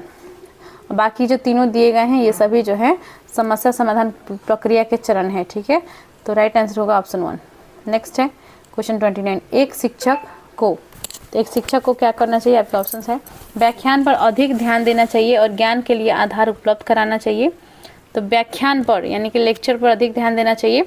आपके ऑप्शंस है, दूसरा शिक्षार्थियों द्वारा दी गई त्रुटियों को एक भयंकर भूल के रूप में लेना चाहिए और प्रत्येक त्रुटि के लिए गंभीर टिप्पणी देना चाहिए। क्या बच्चे जब गलतियां करते हैं, त्रुटियां करते हैं, तो क्या यह उनकी भयंकर भूल होती है? बिल्कुल भी नहीं। तो क्या एक शिक्षक को इसे भयंकर भूल के रूप में लेना चाहिए? बिल्कुल भी नहीं लेना चाहिए। और प्रत्येक त्रुटि के लिए गंभीर टिप्पणी देना चाहिए? बिल्कुल भी नहीं। तो ये ऑप्शन गलत होगा यहाँ पे। बल्कि जब भी बच्चे जो हैं गलतियाँ करें, त्रुटियाँ करें, उन्हें जो है सुधार करने के लिए कहना और ये कहना कि इससे जो है किस प्रकार से सुधारा जा सकता है, ठीक है। उन्हें जो है वहाँ पर हेल्प करना, स्कैफोल्डिंग देना होता है, ठीक है। दूसरा है शिक्षार्थी कितनी बार गलती करने से बचता है, इसे सफलता के माप के रूप में लेना चाहिए। तो क्या बच्चे जो हैं, तो शिक्षार्थी कितनी बार गलती करने से बचता है, इसे सफलता के माप के रूप में लेना चाहिए? नहीं। बच्चे यदि गलती करते हैं तो उन्हें करने देना चाहिए, उससे भी वो सीख रहे होते हैं। जैसे आपने सुना भी होगा, इंसान गलती करके ही सीखता है, ठीक है। तो उसी प्रकार से बच्चे जब पढ़ रहे होते हैं तो बहुत सारी गलतियाँ होती हैं, ठीक है। तो बच्चे जो है जब गलतियाँ करेंगे तो उन्हें फिर से उसे सुधारा जाएगा और उन्हें बताया जाएगा कि किस प्रकार से जो है उन्हें किसी समस्या को हल करना है या किसी गणितीय सवाल को हल करना है, ठीक है। तो वे जो है उसमें सुधार करेंगे। तो ये यहाँ पे नहीं होगा, ठीक है। और देख लेते हैं, जब शिक्षार्थी विचारों को, तो देखिए एक शिक्षक को क्या करना चाहिए, जब शिक्षार्थी विचारों को संप्रेषित करने की कोशिश कर रहे हो तो उन्हें ठीक नहीं करना चाहिए। तो क्या यहाँ पे राइट हो जाएगा? बिल्कुल राइट होगा। इसलिए राइट होगा क्योंकि बच्चे जो हैं उनका जो विचार है वो वहाँ पे साझा कर रहे होते हैं, तो उनमें आप सुधार करने जाएंगे तो वो अपने विचारों को वहाँ पे नहीं रख पाएंगे। वो क्या बोलना चाहते हैं इससे जो है वो हट जाएंगे और वे जो है आप यानी कि जो भी शिक्षक बोलेंगे उसी में हाँ में हाँ मिला देंगे, ठीक है। तो ऐसा नहीं करना है। जब बच्चे जो है अपने विचारों को बता रहे हों, कुछ प्रश्न पूछ रहे हों, तो उसमें जो है उन्हें जो है ठीक करने का कोशिश नहीं करना चाहिए शिक्षक को, बल्कि उनकी पूरी बातों को पहले ध्यान से सुन लेना चाहिए, ठीक है। तो राइट आंसर यहाँ पे हो जाएगा ऑप्शन 4। आगे बढ़ते हैं, नेक्स्ट क्वेश्चन है क्वेश्चन 30। सीमा परीक्षा में A+ ग्रेड प्राप्त करने के लिए अति इच्छुक है। तो देखिए सीमा जो है परीक्षा में A+ ग्रेड प्राप्त करने के लिए अति इच्छुक है। जब वो परीक्षा भवन में दाखिल होती है, यानी कि जब वो परीक्षा देने जाती है, परीक्षा भवन में जाती है तथा परीक्षा प्रारंभ होती है, परीक्षा जब शुरू हुई, ठीक है, तो वो अत्यधिक नर्वस हो जाती है। तो नर्वस हो जाती है, ठीक है, यानी कि वो घबरा जाती है, ठीक है। तो उसके पाँव ठंडे पड़ जाते हैं, तो वो जो है घबरा जाती है, उसके पाँव ठंडे पड़ जाते हैं और उसके हृदय की गति यानी कि धड़कन बहुत तेज हो जाती है और वह उचित तरीके से उत्तर नहीं दे पाती। इसका मुख्य कारण हो सकता है। तो सीमा जो है एक विद्यार्थी है, वो अपने परीक्षा देने गई है। परीक्षा हॉल में जब वो जाती है तो वो वहाँ पे अत्यधिक नर्वस हो जाती है, वे जो है वहाँ पे घबरा जाती है, उसके पाँव ठंडे पड़ जाते हैं, उसकी हृदय की धड़कन बहुत तेज हो जाती है और वो जो है इस कारण से सही से जो प्रश्न के उत्तर नहीं दे पाती है, ठीक है। तो इसके पीछे क्या कारण हो सकता है, आपके ऑप्शंस हैं। शायद वो अकस्मात संवेगात्मक आवेग का सामना नहीं कर सकती। शायद वो अपनी तैयारी के बारे में बहुत आत्मविश्वासी नहीं है। तो क्या उसका जो वो जो तैयारी करके गई थी उससे वो जो है उसके बारे में बहुत आत्मविश्वासी नहीं है, ये नहीं होगा। शायद वह इस परीक्षा के परिणाम के बारे में बहुत अधिक सोचती है। परिणाम के बारे में बहुत अधिक सोचती है। वो वहाँ पे परिणाम के बारे में नहीं सोच रही थी। वो हालांकि वो चाहती थी कि मुझे A+ ग्रेड मिले, लेकिन वो वहाँ पे जो है परिणाम के बारे में नहीं सोच रही थी, ठीक है। तो ये भी नहीं होगा। निरीक्षक शिक्षिका को जो ड्यूटी पर है वह उसकी कक्षा अध्यापिका हो सकती है और वह स्वभाव में बहुत कठोर है। तो शिक्षिका से डर करके ऐसा हुआ होगा? बिल्कुल भी नहीं। देखिए उसे जो है इस कारण से हुआ क्योंकि वे जो है जो इमोशनल चेंजेस जो हुआ वो वहाँ पे उसको जो है फेस नहीं कर पाई, यानी कि शायद वो अकस्मात जो अचानक से संवेगात्मक आवेग का सामना जो है वो नहीं कर सकती, ठीक है। तो ये यहाँ पे राइट आंसर हो जाएगा ऑप्शन 1 करेंगे। क्वेश्चन 61 है, पर्यावरण अध्ययन की पाठ्य पुस्तकों में विभिन्न प्रकरणों में एक खंड करके देखो को शामिल किया गया है जिसका उद्देश्य है। तो देखिए करके देखो जो है एक प्रकरण है जिसे आपके पर्यावरण अध्ययन में शामिल किया गया है। टोटल 6 इसी प्रकार से प्रकरण है या थीम है, ठीक है, जो कि पर्यावरण अध्ययन में आपके आते हैं। उनमें से एक है करके देखो। तो करके देखो को शामिल करने के पीछे क्या कारण है, क्या उद्देश्य है? तो आपके ऑप्शंस है, घर में शिक्षार्थियों को व्यस्त रखना। क्या बच्चों को व्यस्त रखने के लिए जो है ये प्रकरण शामिल किया गया है? नहीं, ये गलत हो जाएगा।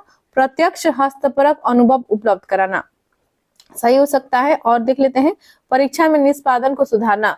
बच्चे जो है परीक्षा में अच्छे अंक नहीं प्राप्त कर रहे हैं, अच्छा परफॉर्म नहीं कर पा रहे हैं, क्या इसको सुधारने के लिए जो है करके देखो प्रकरण को शामिल किया गया है? नहीं, ये भी नहीं होगा, ठीक है।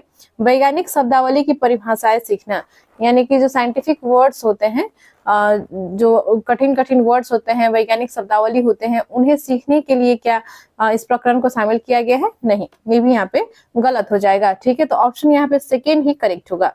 तो यहाँ पे देखिए सेकेंड है प्रत्यक्ष हस्तपरक अनुभव उपलब्ध कराना। तो बच्चे जो है खुद के हाथों से कार्य करके देखेंगे, ठीक है, तो उन्हें एक अनुभव प्राप्त होगा, वो चीजों को आसानी से सीख पाएंगे, इसलिए जो है इसे शामिल किया गया है। तो राइट आंसर यहाँ पे हो जाएगा ऑप्शन सेकंड, प्रत्यक्ष हस्तपरक अनुभव उपलब्ध कराना। आगे बढ़ते हैं, क्वेश्चन 62 देखते हैं। क्वेश्चन 62 है, पर्यावरण अध्ययन में एक अच्छे दत्त कार्य का मुख्य लक्ष्य होना चाहिए। तो एक अच्छे दत्त कार्य के क्या लक्ष्य होना चाहिए? आपके ऑप्शंस हैं, अधिगम विस्तार के अवसर उपलब्ध कराना, प्रभावी अधिगम के लिए पाठ की दोहराई। तो क्या पाठ को दोहराने के लिए जो है एक दत्त कार्य जो है बनाया जाता है पाठ को दोहराने के लिए? बिल्कुल भी नहीं, ये गलत हो जाएगा। दत्त कार्य क्या है, कंफ्यूज नहीं होगा, असाइनमेंट, ठीक है। समय का बेहतर उपयोग सुनिश्चित करना, सिर्फ समय का उपयोग करने के लिए जो है दत्त कार्य लिखने के लिए दिया जाता है, ये भी नहीं होगा। शिक्षार्थियों को अनुशासन में बनाए रखना, शिक्षार्थियों के अनुशासन में बनाए रखने के लिए क्या दत्त कार्य देना आवश्यक है? नहीं, बल्कि इससे वो कुछ सीखे, ठीक है, इसके लिए जो है ये आवश्यक है, ठीक है। तो अधिगम विस्तार के अवसर उपलब्ध कराना यहाँ पे राइट आंसर हो जाएगा ऑप्शन 1, यानी इससे जो है दत्त कार्य से जो है बच्चे अधिगम करेंगे, वो चीजों को सीख पाएंगे, उन्हें जो है अवसर मिलेगा सीखने का, ठीक है। तो राइट आंसर यहाँ पे हो जाएगा ऑप्शन 1। नए हैं चैनल पर तो चैनल को सब्सक्राइब कर लीजिएगा, वीडियो को लाइक एंड शेयर करें और कमेंट करें। आते हैं क्वेश्चन 63 में। पर्यावरण अध्ययन के शिक्षक के रूप में चिड़ियाघर के भ्रमण का आयोजन करने का मुख्य उद्देश्य होना चाहिए। तो देखिए ये जो है भ्रमण विधि से पढ़ाना हुआ, यानी कि आप जो है बच्चों को चिड़ियाघर लेके गए हैं भ्रमण के लिए, ठीक है। वहां पे वो चीजों को देखेंगे, जानवरों को देखेंगे, क्या विभिन्न प्रकार के पेड़ पौधों को देखेंगे, तो इससे जो है प्रत्यक्ष रूप से सीखते हैं। तो भ्रमण विधि को सबसे अच्छा विधि माना जाता है सीखने के लिए, ठीक है। तो यहाँ पे देखिए इसका उद्देश्य क्या होना चाहिए। यदि आप जो है शिक्षक हैं और आप जो है बच्चों को चिड़ियाघर लेके गए हैं भ्रमण के लिए, ठीक है, तो वहां पे जो है आपका इसके आयोजन के पीछे क्या उद्देश्य हो सकता है। आपके ऑप्शंस हैं, शिक्षा की गुणवत्ता के बारे में अभिभावकों को संतुष्ट करना। तो देखिए क्या अभिभावकों को संतुष्ट करने के लिए आप उन्हें चिड़ियाघर लेकर गए हैं भ्रमण के लिए, बिल्कुल भी नहीं, ये तो गलत हो जाएगा, ठीक है। और देखिए शिक्षार्थियों को आनंद और मजा उपलब्ध कराना, क्या बच्चे जो है आनंद ऐसे आनंद का अनुभव करें, मजा ले सके, इसलिए क्या वो जो है चिड़ियाघर आप लेकर गए हैं, बिल्कुल भी नहीं, ये भी नहीं होगा यहाँ पे। और ऑप्शन देख लेते हैं। नित्य शिक्षण कार्यक्रम के एक रास्ता को बदलना। तो देखिए जो डेली जो शिक्षण कार्यक्रम होती है उसको बदलने के लिए क्या आप लेकर गए हैं, ताकि उन्हें जो है इंटरेस्टिंग लगे, उन्हें जो है आनंद आए, क्या ये हो सकता है? नहीं, ये भी नहीं होगा। शिक्षार्थियों को सक्रिय अधिगम अनुभव उपलब्ध कराना, बिल्कुल सही। शिक्षार्थी जो है सक्रिय रूप से सीख सके, अनुभव कर अधिगम कर सके, इसके लिए जो है आप बच्चों को चिड़ियाघर लेकर जाएंगे, ठीक है, ताकि वे जो है वहां से चीजों को प्रत्यक्ष रूप से देखेंगे, सक्रिय रूप से वहां पे एक्टिव रह के चीजों को सीखेंगे, ठीक है। इसका मेन उद्देश्य यही हो सकता है। तो ऑप्शन 4 यहाँ पे राइट हो जाएगा। आगे बढ़ते हैं, क्वेश्चन 64 है, सामाजिक विज्ञान के संदर्भ में पर्यावरण अध्ययन पढ़ने का निम्नलिखित में से कौन सा उद्देश्य नहीं है। तो क्वेश्चन ध्यान से पढ़ेंगे, यहाँ पे उद्देश्य नहीं है पूछा गया है, ठीक है। तो यानी कि आपको नेगेटिव ऑप्शन को यहाँ पे सर्च करना है। तो आपके ऑप्शन है, इसे बच्चों को मुख्य शब्दावली की सही परिभाषा याद करने योग्य बनाना चाहिए। तो देखिए याद करना यहाँ पे आ गया, ठीक है, याद करना, तो याद करना ही नेगेटिव वर्ड है, ठीक है। तो नेगेटिव वर्ड जो भी रहेंगे उससे आप समझ जाइएगा कि वो जो है वहां पे आंसर राइट नहीं होगा, यानी कि यहाँ पे नहीं पूछा गया है तो यही आंसर राइट यहाँ पे होगा, ठीक है। तो यहाँ पे देखिए आपसे बोला गया है कि सामाजिक विज्ञान के संदर्भ में पर्यावरण अध्ययन पढ़ने का क्या उद्देश्य नहीं है। तो क्या जो मुख्य शब्दावली है, वर्ड्स हैं, इनको याद कराना, इनका सही परिभाषा को याद करने योग्य बनाना जो है इसका उद्देश्य है, बिल्कुल भी नहीं है। तो यहाँ पे यही आंसर यहाँ पे राइट हो सकता है। और ऑप्शन से देखा जाए तो इसे शिक्षार्थियों को विद्यमान विचारों और अभ्यासों पर प्रश्न करने के योग्य बनना चाहिए, बिल्कुल सही है। बच्चे जो है यदि जब वो पढ़ रहे हैं सामाजिक विज्ञान या पर्यावरण अध्ययन, तो उन्हें जो है प्रश्न करने के जो है वो योग्य बने, ये एक उद्देश्य हो सकता है। इसे बच्चों को समाज के एक जिम्मेदार सदस्य के रूप में बढ़ने के योग्य बनाना चाहिए, बिल्कुल सही है। बच्चे जो है इसके अंतर्गत समाज में किस तरह से जो है व्यवहार करना है, समाज में जो है एक जिम्मेदार व्यक्ति के रूप में जो है वो बढ़ने के योग्य उन्हें होना चाहिए, ठीक है। तो ये भी यहाँ पे सही हो जाएगा। और देखिए इसे बच्चों को सांस्कृतिक अभ्यासों में विविधता का सम्मान करने योग्य बनना चाहिए, बिल्कुल सही है। यानी कि जो भी जो है विविधताएं हैं हमारे समाज में, हमारे देश में, ठीक है, इसे अपनाना और उनमें शामिल होना, ठीक है। तो यहाँ पे सांस्कृतिक हो या सामाजिक विविधता हो, विभिन्न जो तरह से विविधताएं जो हमारे समाज में देखी जाती है, ठीक है, तो ये जो है एक देश का गौरव के रूप में है। तो इन्हें अपनाना, इसका सम्मान करना एक व्यक्ति का कर्तव्य है, ठीक है। तो यहाँ पे ये भी राइट हो जाएगा, यानी कि ये भी पॉजिटिव ऑप्शन है, ठीक है। तो नहीं बोला गया है तो नहीं जो है यहाँ पे ऑप्शन 1 ही होगा, क्योंकि इससे बच्चों को मुख्य शब्दावली सही परिभाषा याद करने योग्य बनाना चाहिए, ये यहाँ पे उद्देश्य नहीं होगा, ठीक है। तो ऑप्शन 1 करेक्ट हो जाएगा। आगे बढ़ते हैं, देखिए क्वेश्चन 65 है, कविता पर्यावरण अध्ययन की कक्षा में गरीबी, निरक्षरता और वर्ग असमानता जैसे सामाजिक मुद्दों पर बल देना चाहती है। निम्नलिखित में से कौन सा अधिगम अनुभव इस उद्देश्य की प्राप्ति में अधिक प्रभावी होगा।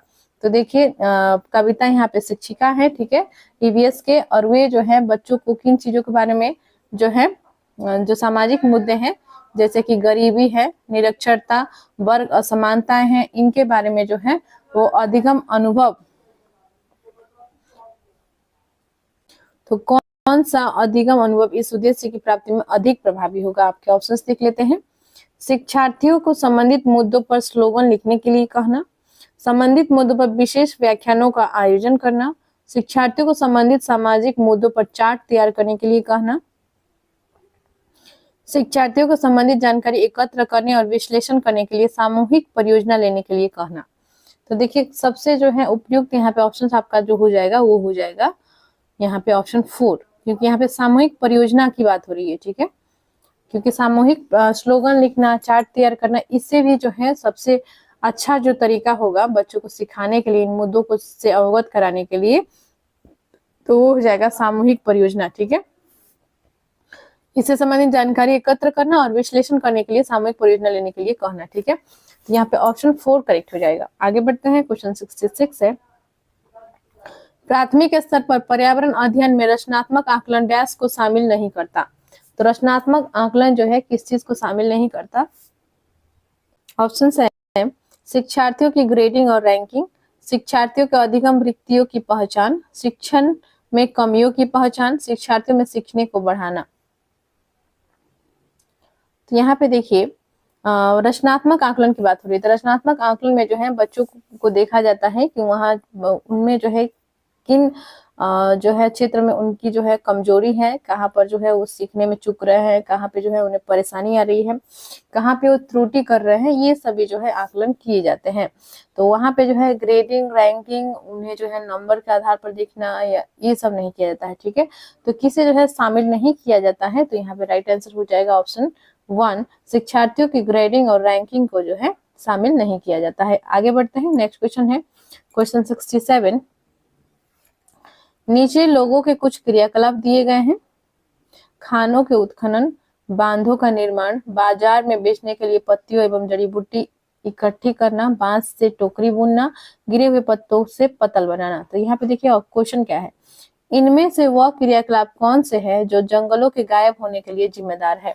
तो देखिए कुछ ऑप्शंस, 4 ऑप्शंस दिए गए हैं, इसमें से जो है जो 5 ऑप्शंस ऊपर आपके दिए गए हैं, इनमें से आपको चूज करना है कि कौन सा जो है यहाँ पे क्रियाकलाप है जो कि जंगलों के गायब होने के लिए जिम्मेदार है। ठीक है, तो देख लेते हैं ऑप्शंस क्या क्या है।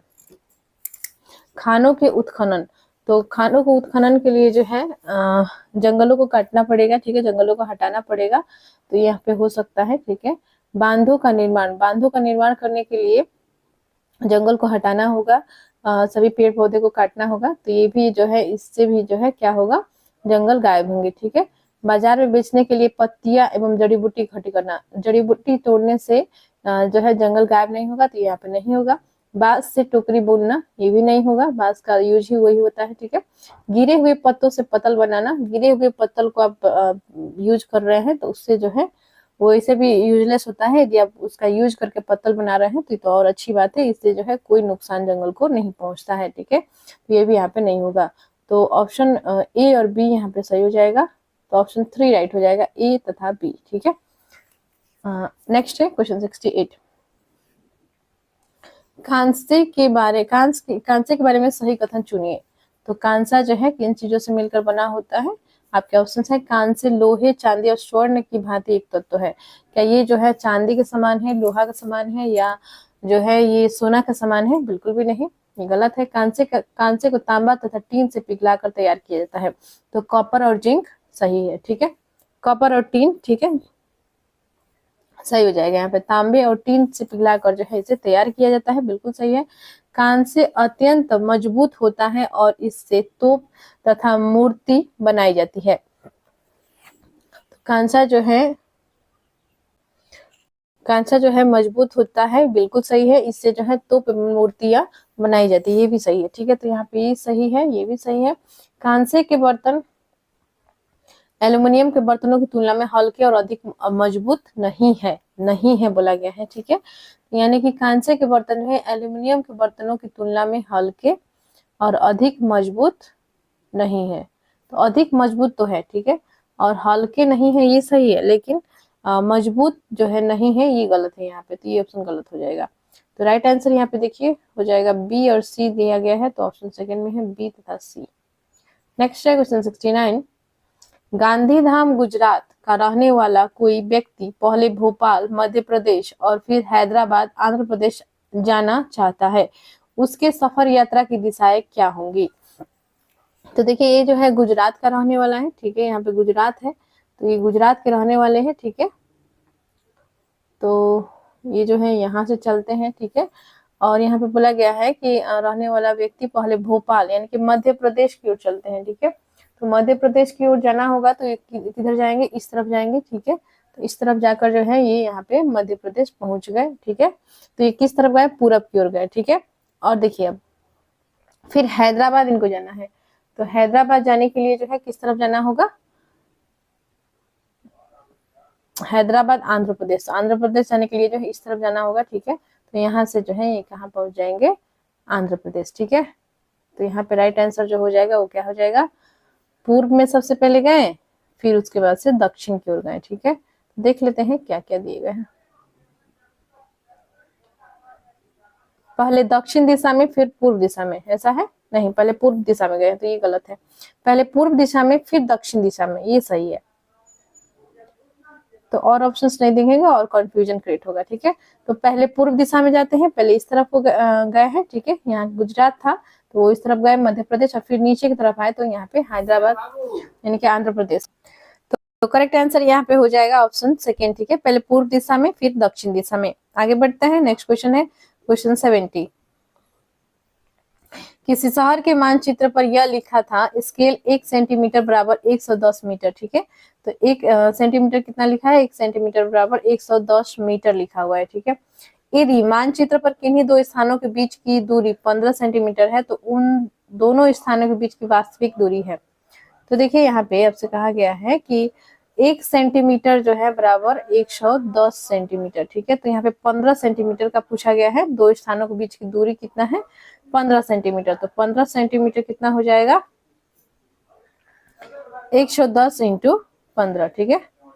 110 इंटू 15, तो यहाँ पे आपका हो जाएगा 1065, ठीक है। 1065 मीटर आ जाएगा। तो 1065 मीटर को यदि आप कन्वर्ट करते हैं किलोमीटर में, क्योंकि यहाँ पे ऑप्शन में किलोमीटर दिया गया है, ठीक है। देखिए चारों ऑप्शन आप देख लीजिए, राइट आंसर 1101 तो 65 है, कंफ्यूज करने के लिए ये भी दिया गया है। और 1.65 किलोमीटर है, 1100 मीटर है, 1500 मीटर है। तो यहाँ पे देखिए 1065 मीटर आया है आंसर आपका।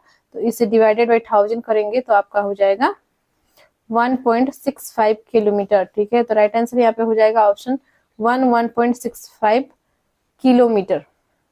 नेक्स्ट है क्वेश्चन 71। माउंट एवरेस्ट एक भाग है, तो माउंट एवरेस्ट जो है कहाँ पे पड़ता है, म्यांमार का, भारत का, तिब्बत का, नेपाल का। तो आप सभी को पता है इसका आंसर हो जाएगा नेपाल का ये भाग है। और ये जो है विश्व की सबसे ऊंची शिखर है, ठीक है, और ऊंची पर्वत चोटी है, ठीक है। और इसका हाइट जो है लगभग है 8848 मीटर, ठीक है। कहीं कहीं आपको 8839 या 850 ये भी देखने को मिलेंगे, तो उसी के लगभग जो है इसका हाइट है। तो एक्चुअल देखा जाए तो 8848 ही फैक्ट है, ठीक है। तो राइट आंसर यहाँ पे हो जाएगा ऑप्शन 4, नेपाल का ये एक भाग है। नेक्स्ट है क्वेश्चन 72। नीचे दिए गए कर्तव्य उत्तरदायित्व का अध्ययन कीजिए। तो उत्तरदायित्व कर्तव्य का अध्ययन कीजिए, यहाँ पे ऑप्शन है देखिए, नीचे जो है आपको यहाँ पे कूट दिए गए हैं, ठीक है। कूट में आपको आंसर लिखना है। तो देखिए क्वेश्चन क्या है, सबसे पहले क्वेश्चन को देखिए। यहाँ पे देखिए प्रश्न जो है आपको यहाँ पे कुछ दिए गए हैं कि कर्तव्य और उत्तरदायित्व को अध्ययन कीजिए। यहाँ पे कुछ कर्तव्य और उत्तरदायित्व दिए गए हैं, 5 है, ठीक है, ABCDE करके हैं। और क्वेश्चन देखिए यहाँ पे है, माउंटेनियरिंग में ग्रुप लीडर की जिम्मेदारियों का उपरोक्त में से चयन कीजिए। तो यानी कि माउंटेनियरिंग के दौरान जो है जो ग्रुप लीडर होते हैं उनकी क्या जिम्मेदारी होती है, क्या उत्तरदायित्व होती है, क्या कर्तव्य होती है। तो यहाँ पे ऑप्शन है, अन्य लोगों का सामान उठाने में मदद करना। क्या वे जो है सामान उठाने का कार्य करते हैं, नहीं, ये तो यहाँ पे गलत हो जाएगा। पूरे ग्रुप के आगे चलना ताकि ग्रुप पीछे पीछे चले, नहीं, तो पीछे कोई छूट ही जाएगा, उसको पता भी नहीं चलेगा, ठीक है। तो पीछे जो है नहीं छोड़ना है, बल्कि सब ग्रुप को जो है आगे चलाना है, अपने जो है पीछे पीछे चलना है, ठीक है। तो ये यहाँ पे गलत हो जाएगा, उल्टा दिया गया है। जो चल ना पाए उसे रुकने के लिए कहना, तो ये सही है। जो चलने में जो है जिसको परेशानी हो रही है, दिक्कत हो रही है, तो उसको जो है रुकने के लिए कहना, ये सही हो जाएगा। साथी के बीमार होने पर उसका ध्यान रखना और सबके लिए खाने पीने का इंतजाम करना, तो ग्रुप लीडर का काम होता है सबका जो है खाना पीना का इंतजाम करना, और यदि कोई बीमार है तो उसको उसका ध्यान रखना, तो ये यहाँ पे सही हो जाएगा। रुकने और आराम करने के लिए अच्छी जगह ढूंढना, तो ये भी जो है किसका जिम्मेदारी होती है, ग्रुप लीडर का ही जिम्मेदारी होती है। तो यहाँ पे देखिए ऑप्शन यहाँ पे ए और बी गलत था, ठीक है, तो सी डी ई सही है, सी डी ई, ठीक है, सी डी ई सही है। तो यहाँ पे राइट आंसर जो होगा वो हो जाएगा ऑप्शन 4 सी डी तथा ई। आगे बढ़ते हैं, क्वेश्चन 73 है, उस वैज्ञानिक का क्या नाम है जिसने सर्वप्रथम मच्छर के पेट के अंदर ताक झांक की और यह सिद्ध किया कि मलेरिया मच्छर से फैलता है तथा इस अनुसंधान के लिए दिसंबर 1902 में चिकित्सा के क्षेत्र में नोबेल पुरस्कार दिया गया। तो कौन थे ये जिसने जो है मलेरिया किस प्रकार से फैलता है, मच्छर से फैलता है, ये पता लगाया था, ठीक है, यानी कि मच्छर से संबंधित जो है उन्होंने अनुसंधान की थी, एक्सपेरिमेंट की थी, ठीक है, और उसके पश्चात जो है उन्हें जो है पता चला कि मलेरिया जो बीमारी है ये मच्छर से ही फैलता है, और उन्हें जो है नोबेल पुरस्कार से भी सम्मानित किया गया था दिसंबर 1902 में। तो आपके ऑप्शन है Ronald Ross, Charles Darwin, Gregor Mendel, George Mistral. तो ये थे रोनाल्ड रॉस, ठीक है, राइट आंसर यहाँ पे हो जाएगा option 1 Ronald Ross. Charles Darwin ये नहीं होगा। चार्ल्स डार्विन जो है ये जो है इन्होंने लिखा है theory of natural selection, origin of the species नामक बुक पुस्तक इन्होंने लिखा हुआ है। ग्रेगर मेंडल इन्होंने जो है मटर के पौधे में जो है आनुवंशिक के रूप में आनुवंशिकता का पता लगाया था, ठीक है, तो ये भी नहीं होगा। जॉन मिस्ट्रल भी नहीं है।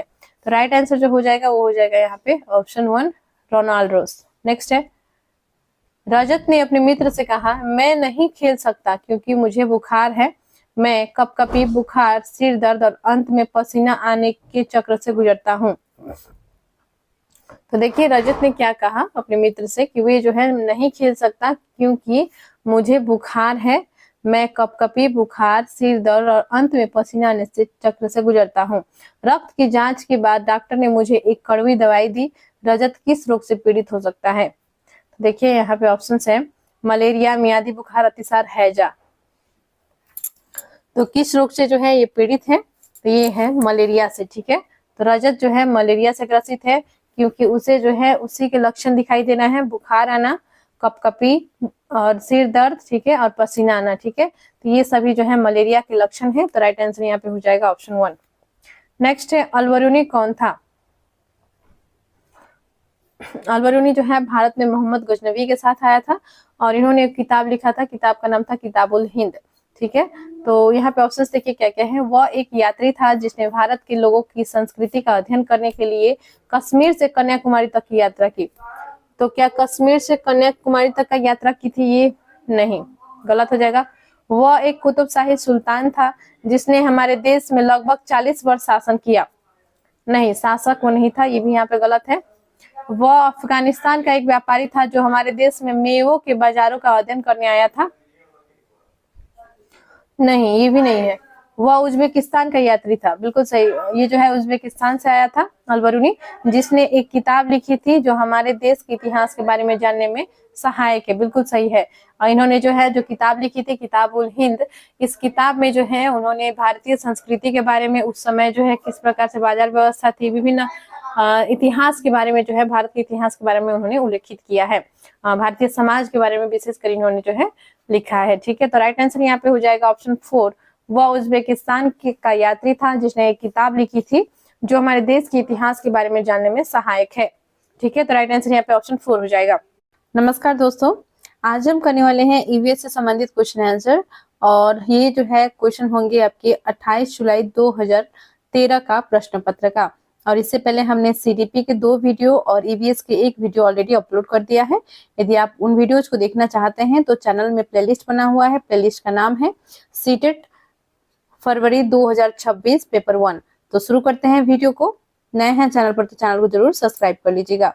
तो क्वेश्चन 76 से आज करेंगे। क्वेश्चन है, रात में जागने वाले जानवर हर चीज को तो रात में जागने वाले जानवर जो है हर चीज को किस रंग में देखते हैं? यहाँ पे ऑप्शन है केवल लाल रंग में देख सकते हैं, हरे रंग, केवल काली और सफेद ही देखते हैं, केवल हरे रंग में देख सकते हैं। तो देखिए जो रात में जो है जो जानवर जागने वाले जो जानवर होते हैं उन्हें निशाचर कहा जाता है, और ये जानवर जो है केवल काली और सफेद ही देख पाते हैं। ठीक है, ऐसा नहीं कि रात में जागते हैं तो इन्हें जो है और भी कलर नजर आती है। ठीक है, तो राइट आंसर यहाँ पे हो जाएगा ऑप्शन 3। नेक्स्ट है क्वेश्चन 77, हाथियों के झुंड के बारे में सही कथनों को चुनिए।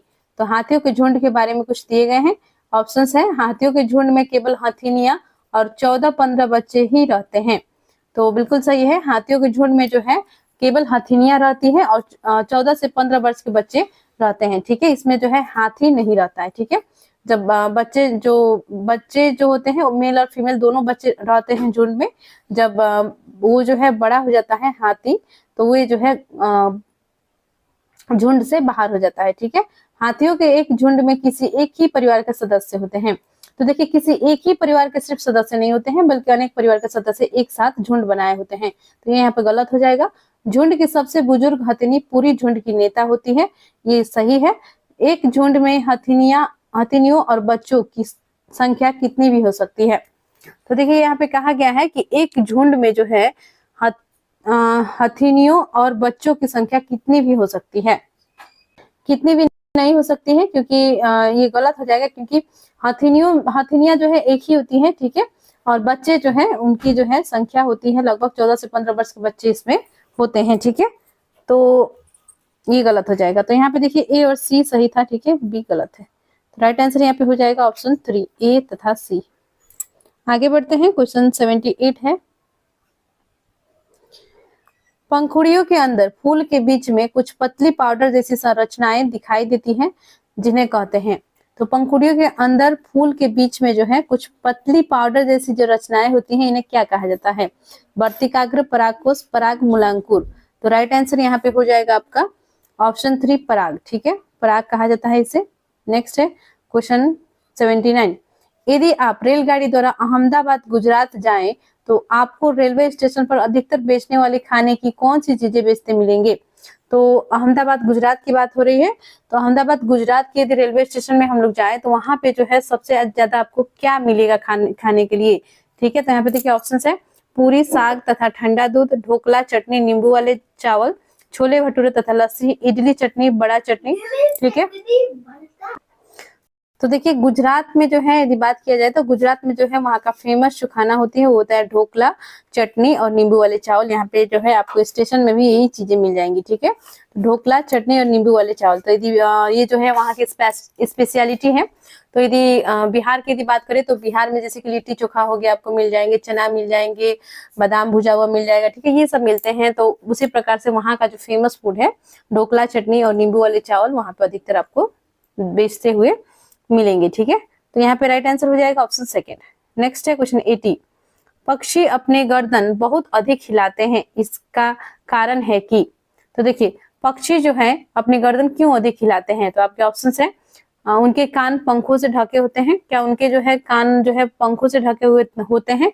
पंखों से इसलिए जो है वो सुन नहीं पाते हैं, इसी कारण से जो है क्या करते हैं कि वो जो है गर्दन को अधिक हिलाते हैं? बिल्कुल भी नहीं, ये गलत है।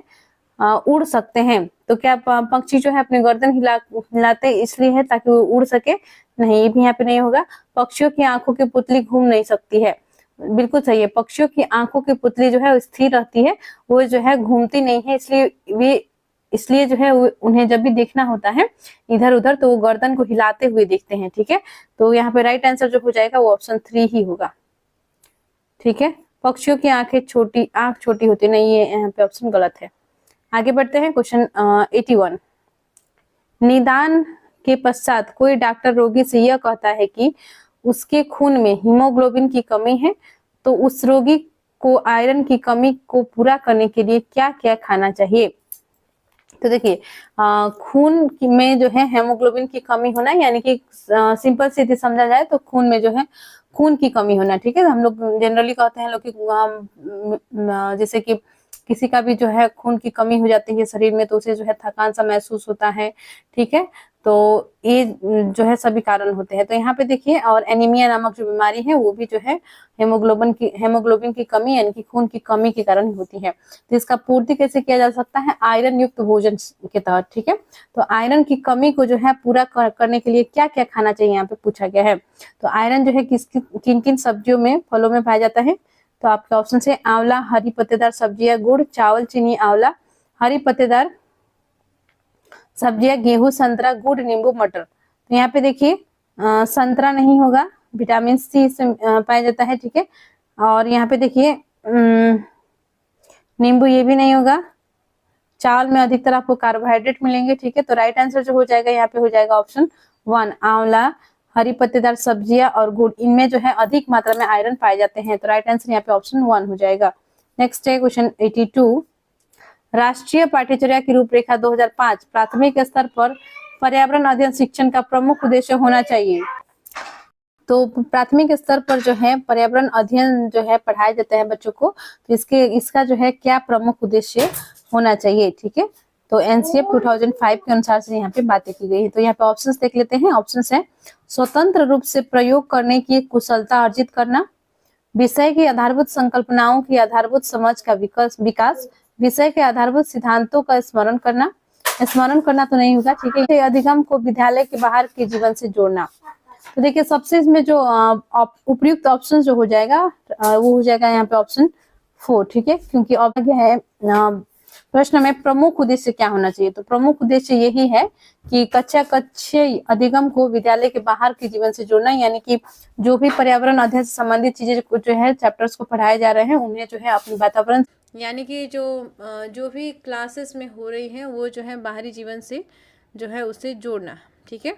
हाँ, कुछ भी आप सिखा रहे हैं आप जैसे प्राकृतिक चीज़ों का बात करते हैं, पेड़ पौधों का बात करते हैं, उनको जोड़कर, जैसे छोटे बच्चों को सिखाना होता है, क्लास 1 2 के बच्चे हैं तो उन्हें जो है गिनती सिखाना है, तो वहाँ पे आप जो है बहुत सारे पेड़ का पिक्चर बना देते हैं और उसमें जो है आप कहेंगे कि कितने इस पेड़ को जोड़ के बताओ कि कितने पेड़ हैं, ठीक है। तो इस प्रकार से जो है आप उन्हें जो है ये भी नॉलेज मिल गया कि पेड़ जो है इस तरह का होता है और पेड़ से जो है में फल मिलती है, बहुत कुछ आप उसमें जानकारी भी ऐड कर सकते हैं और जोड़ने पर जो है उन्हें गणित के भी जो है सवाल वो हल कर पाएंगे। और जैसे यहाँ पे पर्यावरण अध्ययन का बात हो रही है, पर्यावरण अध्ययन में जो है आप गिनती के लिए पत्ता को देख सकते हैं, ठीक है, या कोई फल दे सकते हैं, ठीक है। फल हो गया तो फल को आपने दे दिया, गिनती फल है जो यहाँ जो है गिनती करके लिखना है, ये सभी जो है पर्यावरण अध्ययन में छोटे बच्चों को कराए जा सकते हैं। तो यहाँ पे राइट आंसर हो जाएगा ऑप्शन 4, ठीक है। कक्षा अधिगम को विद्यालय के बाहर के जीवन से जोड़ना। आगे बढ़ते हैं, क्वेश्चन 83 पे आते हैं। क्वेश्चन 83 है, निम्नलिखित में से कौन सा प्राथमिक स्तर पर पर्यावरण अध्ययन की पाठ्यचर्या की आवश्यकता के अनुरूप नहीं है। तो देखिए जो पर्यावरण अध्ययन की पाठ्यचर्या है इसकी आवश्यकता के अनुरूप नहीं है, आपको देखना है। ऑप्शन है उससे शिक्षार्थी के स्तर के अनुकूल होना चाहिए। तो शिक्षार्थी अनुकूल होना चाहिए, क्या सही है? बिल्कुल सही है। शिक्षार्थियों को जो पर्यावरण अध्ययन की पाठ्यचर्या है, जो सिलेबस है, जो प्रोग्राम है, कुछ संबंधित पर्यावरण अध्ययन से संबंधित कार्य कराई जानी है क्लासेस में, ठीक है। तो प्राथमिक स्तर पर, ठीक है, तो उनमें क्या होना चाहिए, उन्हीं में जो है जो बच्चों का जो मानसिक स्तर होते हैं, जितना वो एक्सेप्ट कर सकते हैं, जितना वो सीख सकते हैं। आप हाई लेवल का कोई फॉर्मूला लाकर दे दिए या हाई लेवल का कोई चीज़ों को आप लाकर बता रहे हैं तो छोटे बच्चे तो वहाँ पे समझ नहीं पाएंगे, ठीक है। तो कोई एक्टिविटी ऐसा करा रहे हैं जिसमें बच्चा जो है सक्षम ही नहीं है उस तरह का काम करने के लिए, तो इस तरह से नहीं कराना है, बल्कि उनके जो स्तर है उसी के अनुरूप कराना है। तो ये यहाँ पे सही होगा। और हालांकि नहीं पूछा गया है तो यहाँ पे ये ऑप्शन नहीं है, ठीक है। तो उसे काम की दुनिया में प्रवेश के लिए शिक्षार्थियों को ज्ञान एवं कौशल से लैस करना चाहिए। तो देखिए बच्चों को जो है क्या ज्ञान एवं कौशल से लैस करना चाहिए, नहीं, यहाँ पे गलत ऑप्शन है, यानी कि यहाँ पे अनुरूप नहीं है कहा गया है, तो यही ऑप्शन यहाँ पे राइट हो सकता है। और भी देख लेते हैं, उसे शिक्षार्थी में पर्यावरण के सरोकार को उत्पन्न करना चाहिए, ये सही है। उसे शिक्षार्थी को उन पद्धतियों और प्रक्रियाओं को अर्जित करने में शामिल रखना चाहिए जो नए ज्ञान को उत्पन्न करने में आगे ले जाएंगे। बिल्कुल सही। पर्यावरण अध्ययन में जो है इस तरह का पाठ्यचर्या होना चाहिए ताकि बच्चे जो है नए ज्ञान को सीख सकें। ठीक है, तो यहाँ पे ऑप्शन सेकेंड सही हो जाएगा, क्योंकि उससे काम की दुनिया में प्रवेश के लिए शिक्षार्थियों को ज्ञान एवं कौशल से लेस करना चाहिए। ठीक है, ऑप्शन यहाँ पे नेगेटिव पूछा गया है, लेकिन नहीं पूछा गया है, तो यही सही हो जाएगा ऑप्शन सेकेंड। नेक्स्ट है क्वेश्चन 84। एनसीईआरटी की पाठ्यचर्या पुस्तकों में पर्यावरण अध्ययन को उच्च प्राथमिकता और स्थान दिया गया है। तो देखिए यहाँ पे ऑप्शन है, अधिक संख्या में अभ्यास प्रश्नों को शामिल करने के लिए। क्या अधिक संख्या में जो है अभ्यास प्रश्नों को शामिल करने के लिए जो है, तो देखिए पर्यावरण अध्ययन को उच्च प्राथमिकता और स्थान क्यों दिया गया है, तो अधिक संख्या में अभ्यास प्रश्नों को शामिल करने के लिए नहीं, अभ्यास प्रश्नों को शामिल करना इसका उद्देश्य नहीं है। विषय की आधारभूत संकल्पनाओं की व्याख्या करने के लिए, सिर्फ व्याख्या नहीं होगा यहाँ पे। चिंतन और विस्मय के लिए शिक्षार्थियों को अवसर उपलब्ध कराने के लिए। तकनीकी शब्दावली का सटीक परिभाषा उपलब्ध करें, नहीं, तकनीकी शब्दावली के परिभाषा जानने के लिए नहीं, बल्कि राइट आंसर यहाँ पे हो जाएगा ऑप्शन 3, क्योंकि चिंतन और विस्मय के लिए शिक्षार्थियों को अवसर उपलब्ध कराने, यानी बच्चे जो है उससे संबंधित चीज़ों को सोचेंगे, चिंतन करेंगे, इसके लिए। ठीक है, तो यहाँ पर राइट आंसर हो जाएगा ऑप्शन 3। नेक्स्ट है क्वेश्चन 85। क्वेश्चन 85 है, पर्यावरण अध्ययन की पाठ्यपुस्तकों में कविताओं और कहानियों को शामिल करने का निम्नलिखित में से कौन सा उद्देश्य नहीं है।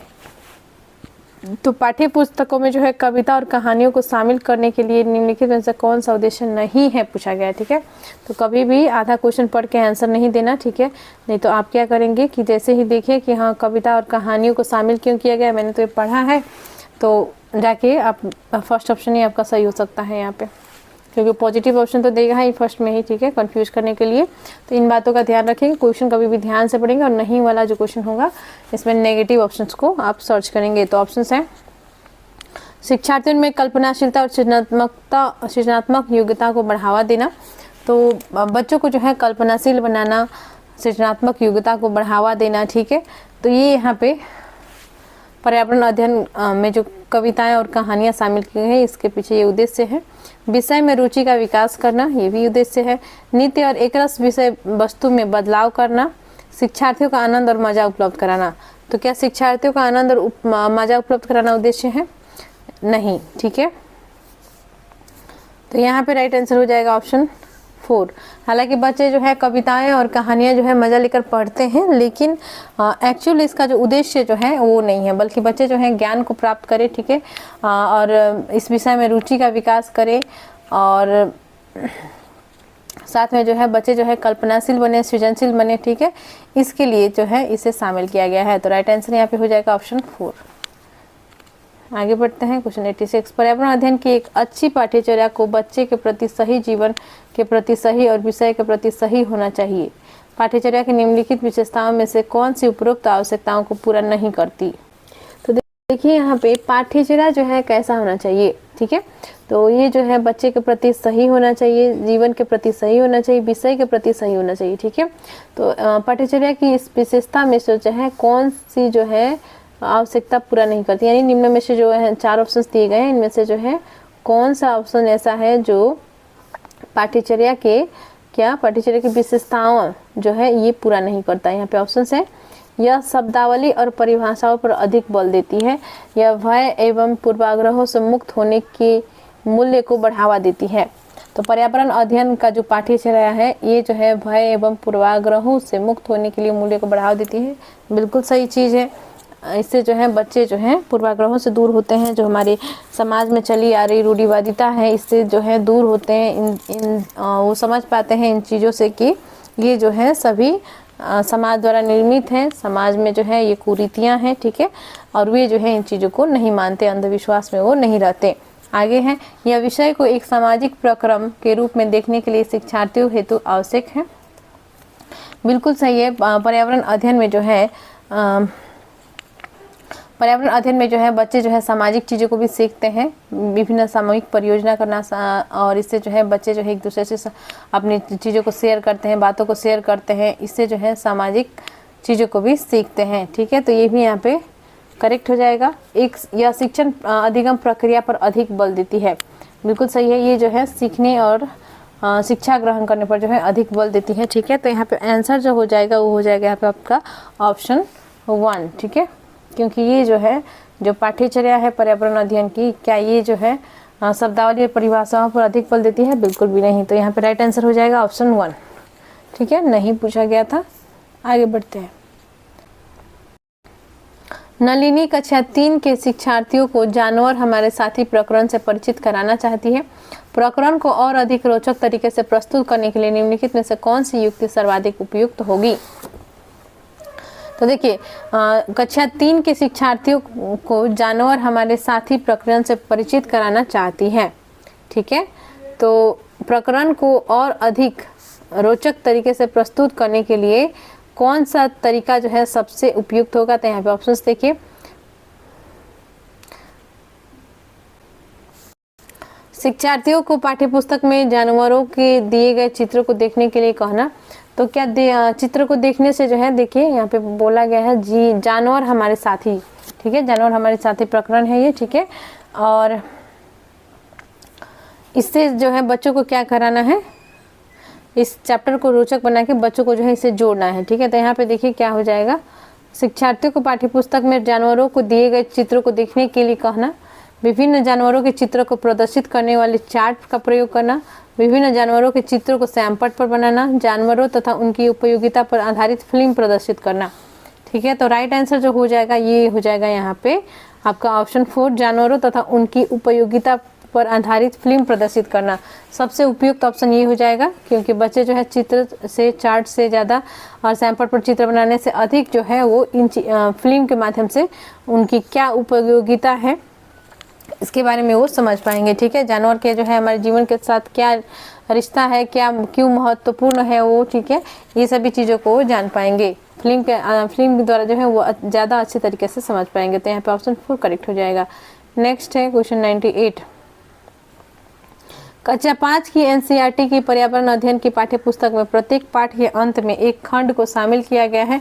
हम क्या समझे? यह सुझाव दिया गया है कि इस खंड में शामिल प्रश्नों के उत्तर का सही या गलत के रूप में आकलन नहीं किया जाएगा। यह परिवर्तन इसलिए किया गया है क्योंकि, तो देखिए आपसे ये कहा गया है कि एनसीईआरटी का जो कक्षा 5 का पुस्तक है अध्ययन का, पाठ के अंत में जो खंड शामिल किया गया है, खंड का नाम है हम क्या समझे। ठीक है, तो यह इसमें यह सुझाव दिया गया है कि बच्चे जब भी जो है इसमें पूछे गए जो प्रश्न है, ठीक है, यानी कि हम क्या समझे करके आपके छोटे बच्चे को पुस्तक में दिया गया है। ठीक है, तो इसमें जो है कुछ प्रश्न दिए गए हैं। जब प्रश्न पूछा जाएगा तो बच्चे जो हैं जो भी बताएं उसे सही है या गलत है इस रूप में आकलन नहीं करना है शिक्षक को। ठीक है, तो क्यों ऐसा कहा गया है कि आपको जो है सही या गलत के रूप में आकलन नहीं करना है? क्योंकि होता क्या है कि अभी अभी जैसे कि किसी टीचर ने कोई चैप्टर पढ़ाया तो उससे संबंधित बच्चों को जितना जानकारी उन्हें प्राप्त होता है उससे संबंधित वो चीज़ों को बताते हैं। ठीक है, यानी कि वो ये बताते हैं कि उन्होंने कितना जो है चैप्टर को समझा है, कितना जो है वो जान पाए हैं, कितना चीज़ जो है उन्हें सीखा है, क्या क्या सीखा है। ठीक है, तो इसे जो है यदि आकलन किया जाए, नहीं तुम तो एकदम सही कह रहे हो, तुम तो एकदम गलत है, ठीक है, तो बच्चों को जो है बोलने देना चाहिए, माफ कीजिएगा, बोलने की अवसर देना है। ठीक है, वे जो है क्या अपना जो है विचार रखते हैं उस चीज़ के प्रति वो सुनना है, वो जो है आपको गलत या सही के रूप में आकलन नहीं करना है। ठीक है, तो ऐसा क्यों कहा गया है, ये परिवर्तन जो है किस लिए किया गया है? तो आपके ऑप्शंस हैं, यह आकलन में विषय निष्ठता को कम करता है, इस स्तर पर बच्चे सही उत्तर नहीं लिख सकते, क्या नहीं लिख सकते? बिल्कुल भी नहीं, विषय निष्ठता को कम करना नहीं। यह आकलन में शिक्षकों की सुविधा बढ़ाता है, शिक्षकों की सुविधा बढ़ाने के लिए बिल्कुल भी नहीं। यह जानने में शिक्षकों की सहायता करता है कि बच्चे कैसे सीख रहे हैं, तो बिल्कुल सही हो जाएगा ऑप्शन 4। यह जानने में शिक्षक की सहायता करता है कि बच्चे जो है कैसे सीख रहे हैं। ठीक है, यानी जो वो जो है जो शिक्षक पढ़ा रहे हैं उससे संबंधित तो कितना वो जानकारी प्राप्त कर पा रहा है। तो यहाँ पे करेक्ट आंसर हो जाएगा ऑप्शन 4। नेक्स्ट है क्वेश्चन 89। प्रयोगशीलता, खोजना, जांच पड़ताल और प्रश्न पूछना पर्यावरण अध्ययन के सक्रिय अधिगम के अनिवार्य तत्वों के निर्माण करते हैं। एक शिक्षक खाना जो हमें खाना चाहिए की संकल्पना के बारे में बताने के लिए निम्नलिखित गतिविधियों की व्यवस्था करता है। तो देखिए तो देखिए जो पर्यावरण अध्ययन में जो है जैसे कि प्रयोग के द्वारा, खोज के द्वारा, जांच पड़ताल के द्वारा, प्रश्न पूछने के द्वारा जो है बच्चों को जो है सक्रिय अधिगम कराया जाता है। ठीक है, तो देखिए किस प्रकरण की जो है पढ़ाने की यहाँ पे बात हो रही है, तो प्रकरण है खाना। खाना जो हमें खाना चाहिए। ठीक है, यानी खाना कौन सी खाना हमें खाना चाहिए, कौन सी खाना हमें नहीं खाना चाहिए। ठीक है, तो इसके बारे में जो है बताने के लिए कौन सी गतिविधियों की व्यवस्था करता है, तो यहाँ पे ऑप्शन देखते हैं। प्रकरण पर एक वीडियो दिखाता है, तो क्या वीडियो दिखाने से जो है बच्चे समझ जाएंगे। दूसरा है सैंपल पर उस प्रकार के सभी भोज्य पदार्थ के चित्र बनाता है, विभिन्न भोज्य पदार्थों के उदाहरण देता है, प्रत्येक में अनिवार्य तत्व बताता है, शिक्षार्थियों से कहता है कि सभी संभावित स्रोतों से संबंधित जानकारी एकत्र करें। तो यहाँ पे देखिए नीचे भी कुछ दिया गया है। उपरोक्त 4 गतिविधियों में से कौन सी सक्रिय अधिगम को संतुष्ट करती है, तो सक्रिय अधिगम को संतुष्ट करती है वो हो जाएगा यहाँ पे। तो देखिए वीडियो दिखाना नहीं होगा, सैंपल पर भी नहीं होगा, पिक्चर बनाना। ठीक है, भोज्य पदार्थ उदाहरण देता है, प्रत्येक अनिवार्य तो बताता है, सिर्फ उदाहरण देना। यहाँ पे जो है बताया गया है कि बच्चों को जो है खुद से खोज करने के लिए कहना। ठीक है, तो बच्चे जो है यहाँ पे सक्रिय रहेंगे। ठीक है, और बाकी तो शिक्षक ही करेंगे। तो इनमें जो है बच्चे क्या है, असक्रिय है। ठीक है, और इसमें जो है जो शिक्षार्थियों से वो यदि कहेंगे कि सभी संभावित स्रोतों से संबंधित जानकारी एकत्र करें, तो बच्चे जो है इससे संबंधित चीजों को खोज करेंगे और खोज करके जो है वो पता लगाएंगे, उसके पश्चात वो चार्ट बना के लाएंगे। ठीक है, तो यहाँ पे बच्चे सक्रिय अधिगम का कौन सा जो है तरीका है, तो यहाँ पे ऑप्शन 4 राइट हो जाएगा आपका, ऑप्शन 4 करेक्ट है। क्वेश्चन 90 है, कक्षा 4 के शिक्षार्थियों को हवा सब जगह है प्रकरण पढ़ाते समय गीतिका निम्नलिखित गतिविधियों को करने की योजना बनाती है। तो क्या कहा गया है कि हवा सब जगह है। ठीक है, तो देखिए 4 ऑप्शंस दिए गए हैं। ठीक है, तो यहाँ पे कौन सा जो है निम्न प्रस्तावित गतिविधियों में से कौन सा प्रकरण को प्रभावी तरीके से पढ़ाने के लिए सार्थक नहीं है पूछा गया है। ठीक है, सार्थक है नहीं बल्कि पूछा गया है कौन सा जो है सार्थक नहीं है। तो कौन सा चैप्टर है, कौन सा जो ये प्रकरण है हवा सब जगह है। तो यहाँ पे ऑप्शन देख लेते हैं। प्रकरण से संबंधित प्रश्न पूछना, शिक्षार्थियों को क्षेत्र भ्रमण पर ले जाना। तो देखिए हवा सब जगह है, तो हवा तो हर जगह है, तो आप उसको भ्रमण के लिए कहाँ लेकर जाइएगा, तो इसका कुछ जो है मीनिंग नहीं बनता है। ठीक है, विशिष्ट उदाहरण से संकल्पनाओं की व्याख्या, संकल्पनाओं को समझने के लिए मल्टीमीडिया कैप्सूल का प्रयोग, यानी कि वीडियोज वगैरह दिखाना। ठीक है, ये सभी। तो देखिए हवा हर जगह है, ये समझाने के लिए जो है बच्चों को कहीं क्षेत्र भ्रमण में ले जाने की कोई आवश्यकता नहीं है, तो इसका जो है कोई भी यहाँ पे ये जो है सार्थक नहीं है। ठीक है, तो ऑप्शन सेकंड यहाँ पे करेक्ट हो जाएगा। और बाकी जो ऑप्शन है जैसे कि हम लोग सांस ले रहे हैं। ठीक है, और हम लोग जो है जैसे सांस ले रहे हैं तो इसमें ऑक्सीजन ले रहे हैं और कितना % ऑक्सीजन जो है हवा में है, ये सभी चीजों को जो है बताना। ठीक है, बच्चों को इससे जो है एग्जाम्पल के थ्रू जो है बच्चे समझ पाएंगे। तो उदाहरण यहाँ पे सही हो सकता है मल्टीमीडिया, यानी कि वीडियोज ऑडियोज के वगैरह दिखाकर उन्हें समझाना, प्रश्न पूछने से जो है बच्चे अपने एक्सपीरियंस को बताएंगे, तो ये भी सही होगा। तो ऑप्शन सेकेंड यहाँ पे करेक्ट हो जाएगा आंसर, क्योंकि ये जो है सार्थक नहीं है। तो दोस्तों हमने जो है 28 जुलाई 2013 के पेपर को कंप्लीट कर लिया है और इसमें हमने ईवीएस और सीडीपी के क्वेश्चंस को सॉल्व कर लिए हैं। यदि आप इसी प्रकार से और भी वीडियोस देखना चाहते हैं तो चैनल में एक प्लेलिस्ट बना हुआ है, प्लेलिस्ट का नाम है सीटेट पेपर 1 फरवरी 2026। उसी प्लेलिस्ट में विजिट करके और भी पेपर जितने भी सॉल्व हो गए हैं उसे आप देख सकते हैं। साथ ही यदि आप पेपर 2 का भी तैयारी कर रहे हैं तो उसके लिए भी जो है बहुत से वीडियोज अपलोड कर दिए हैं, अलग प्लेलिस्ट है उसका, प्लेलिस्ट का नाम है सीटेट पेपर 2 फरवरी 2026। तो मिलते हैं नेक्स्ट वीडियो में। चैनल को अभी तक आपने सब्सक्राइब नहीं किया है तो प्लीज चैनल को सब्सक्राइब कर लें, वीडियो को लाइक एंड शेयर करें, कमेंट करें। धन्यवाद।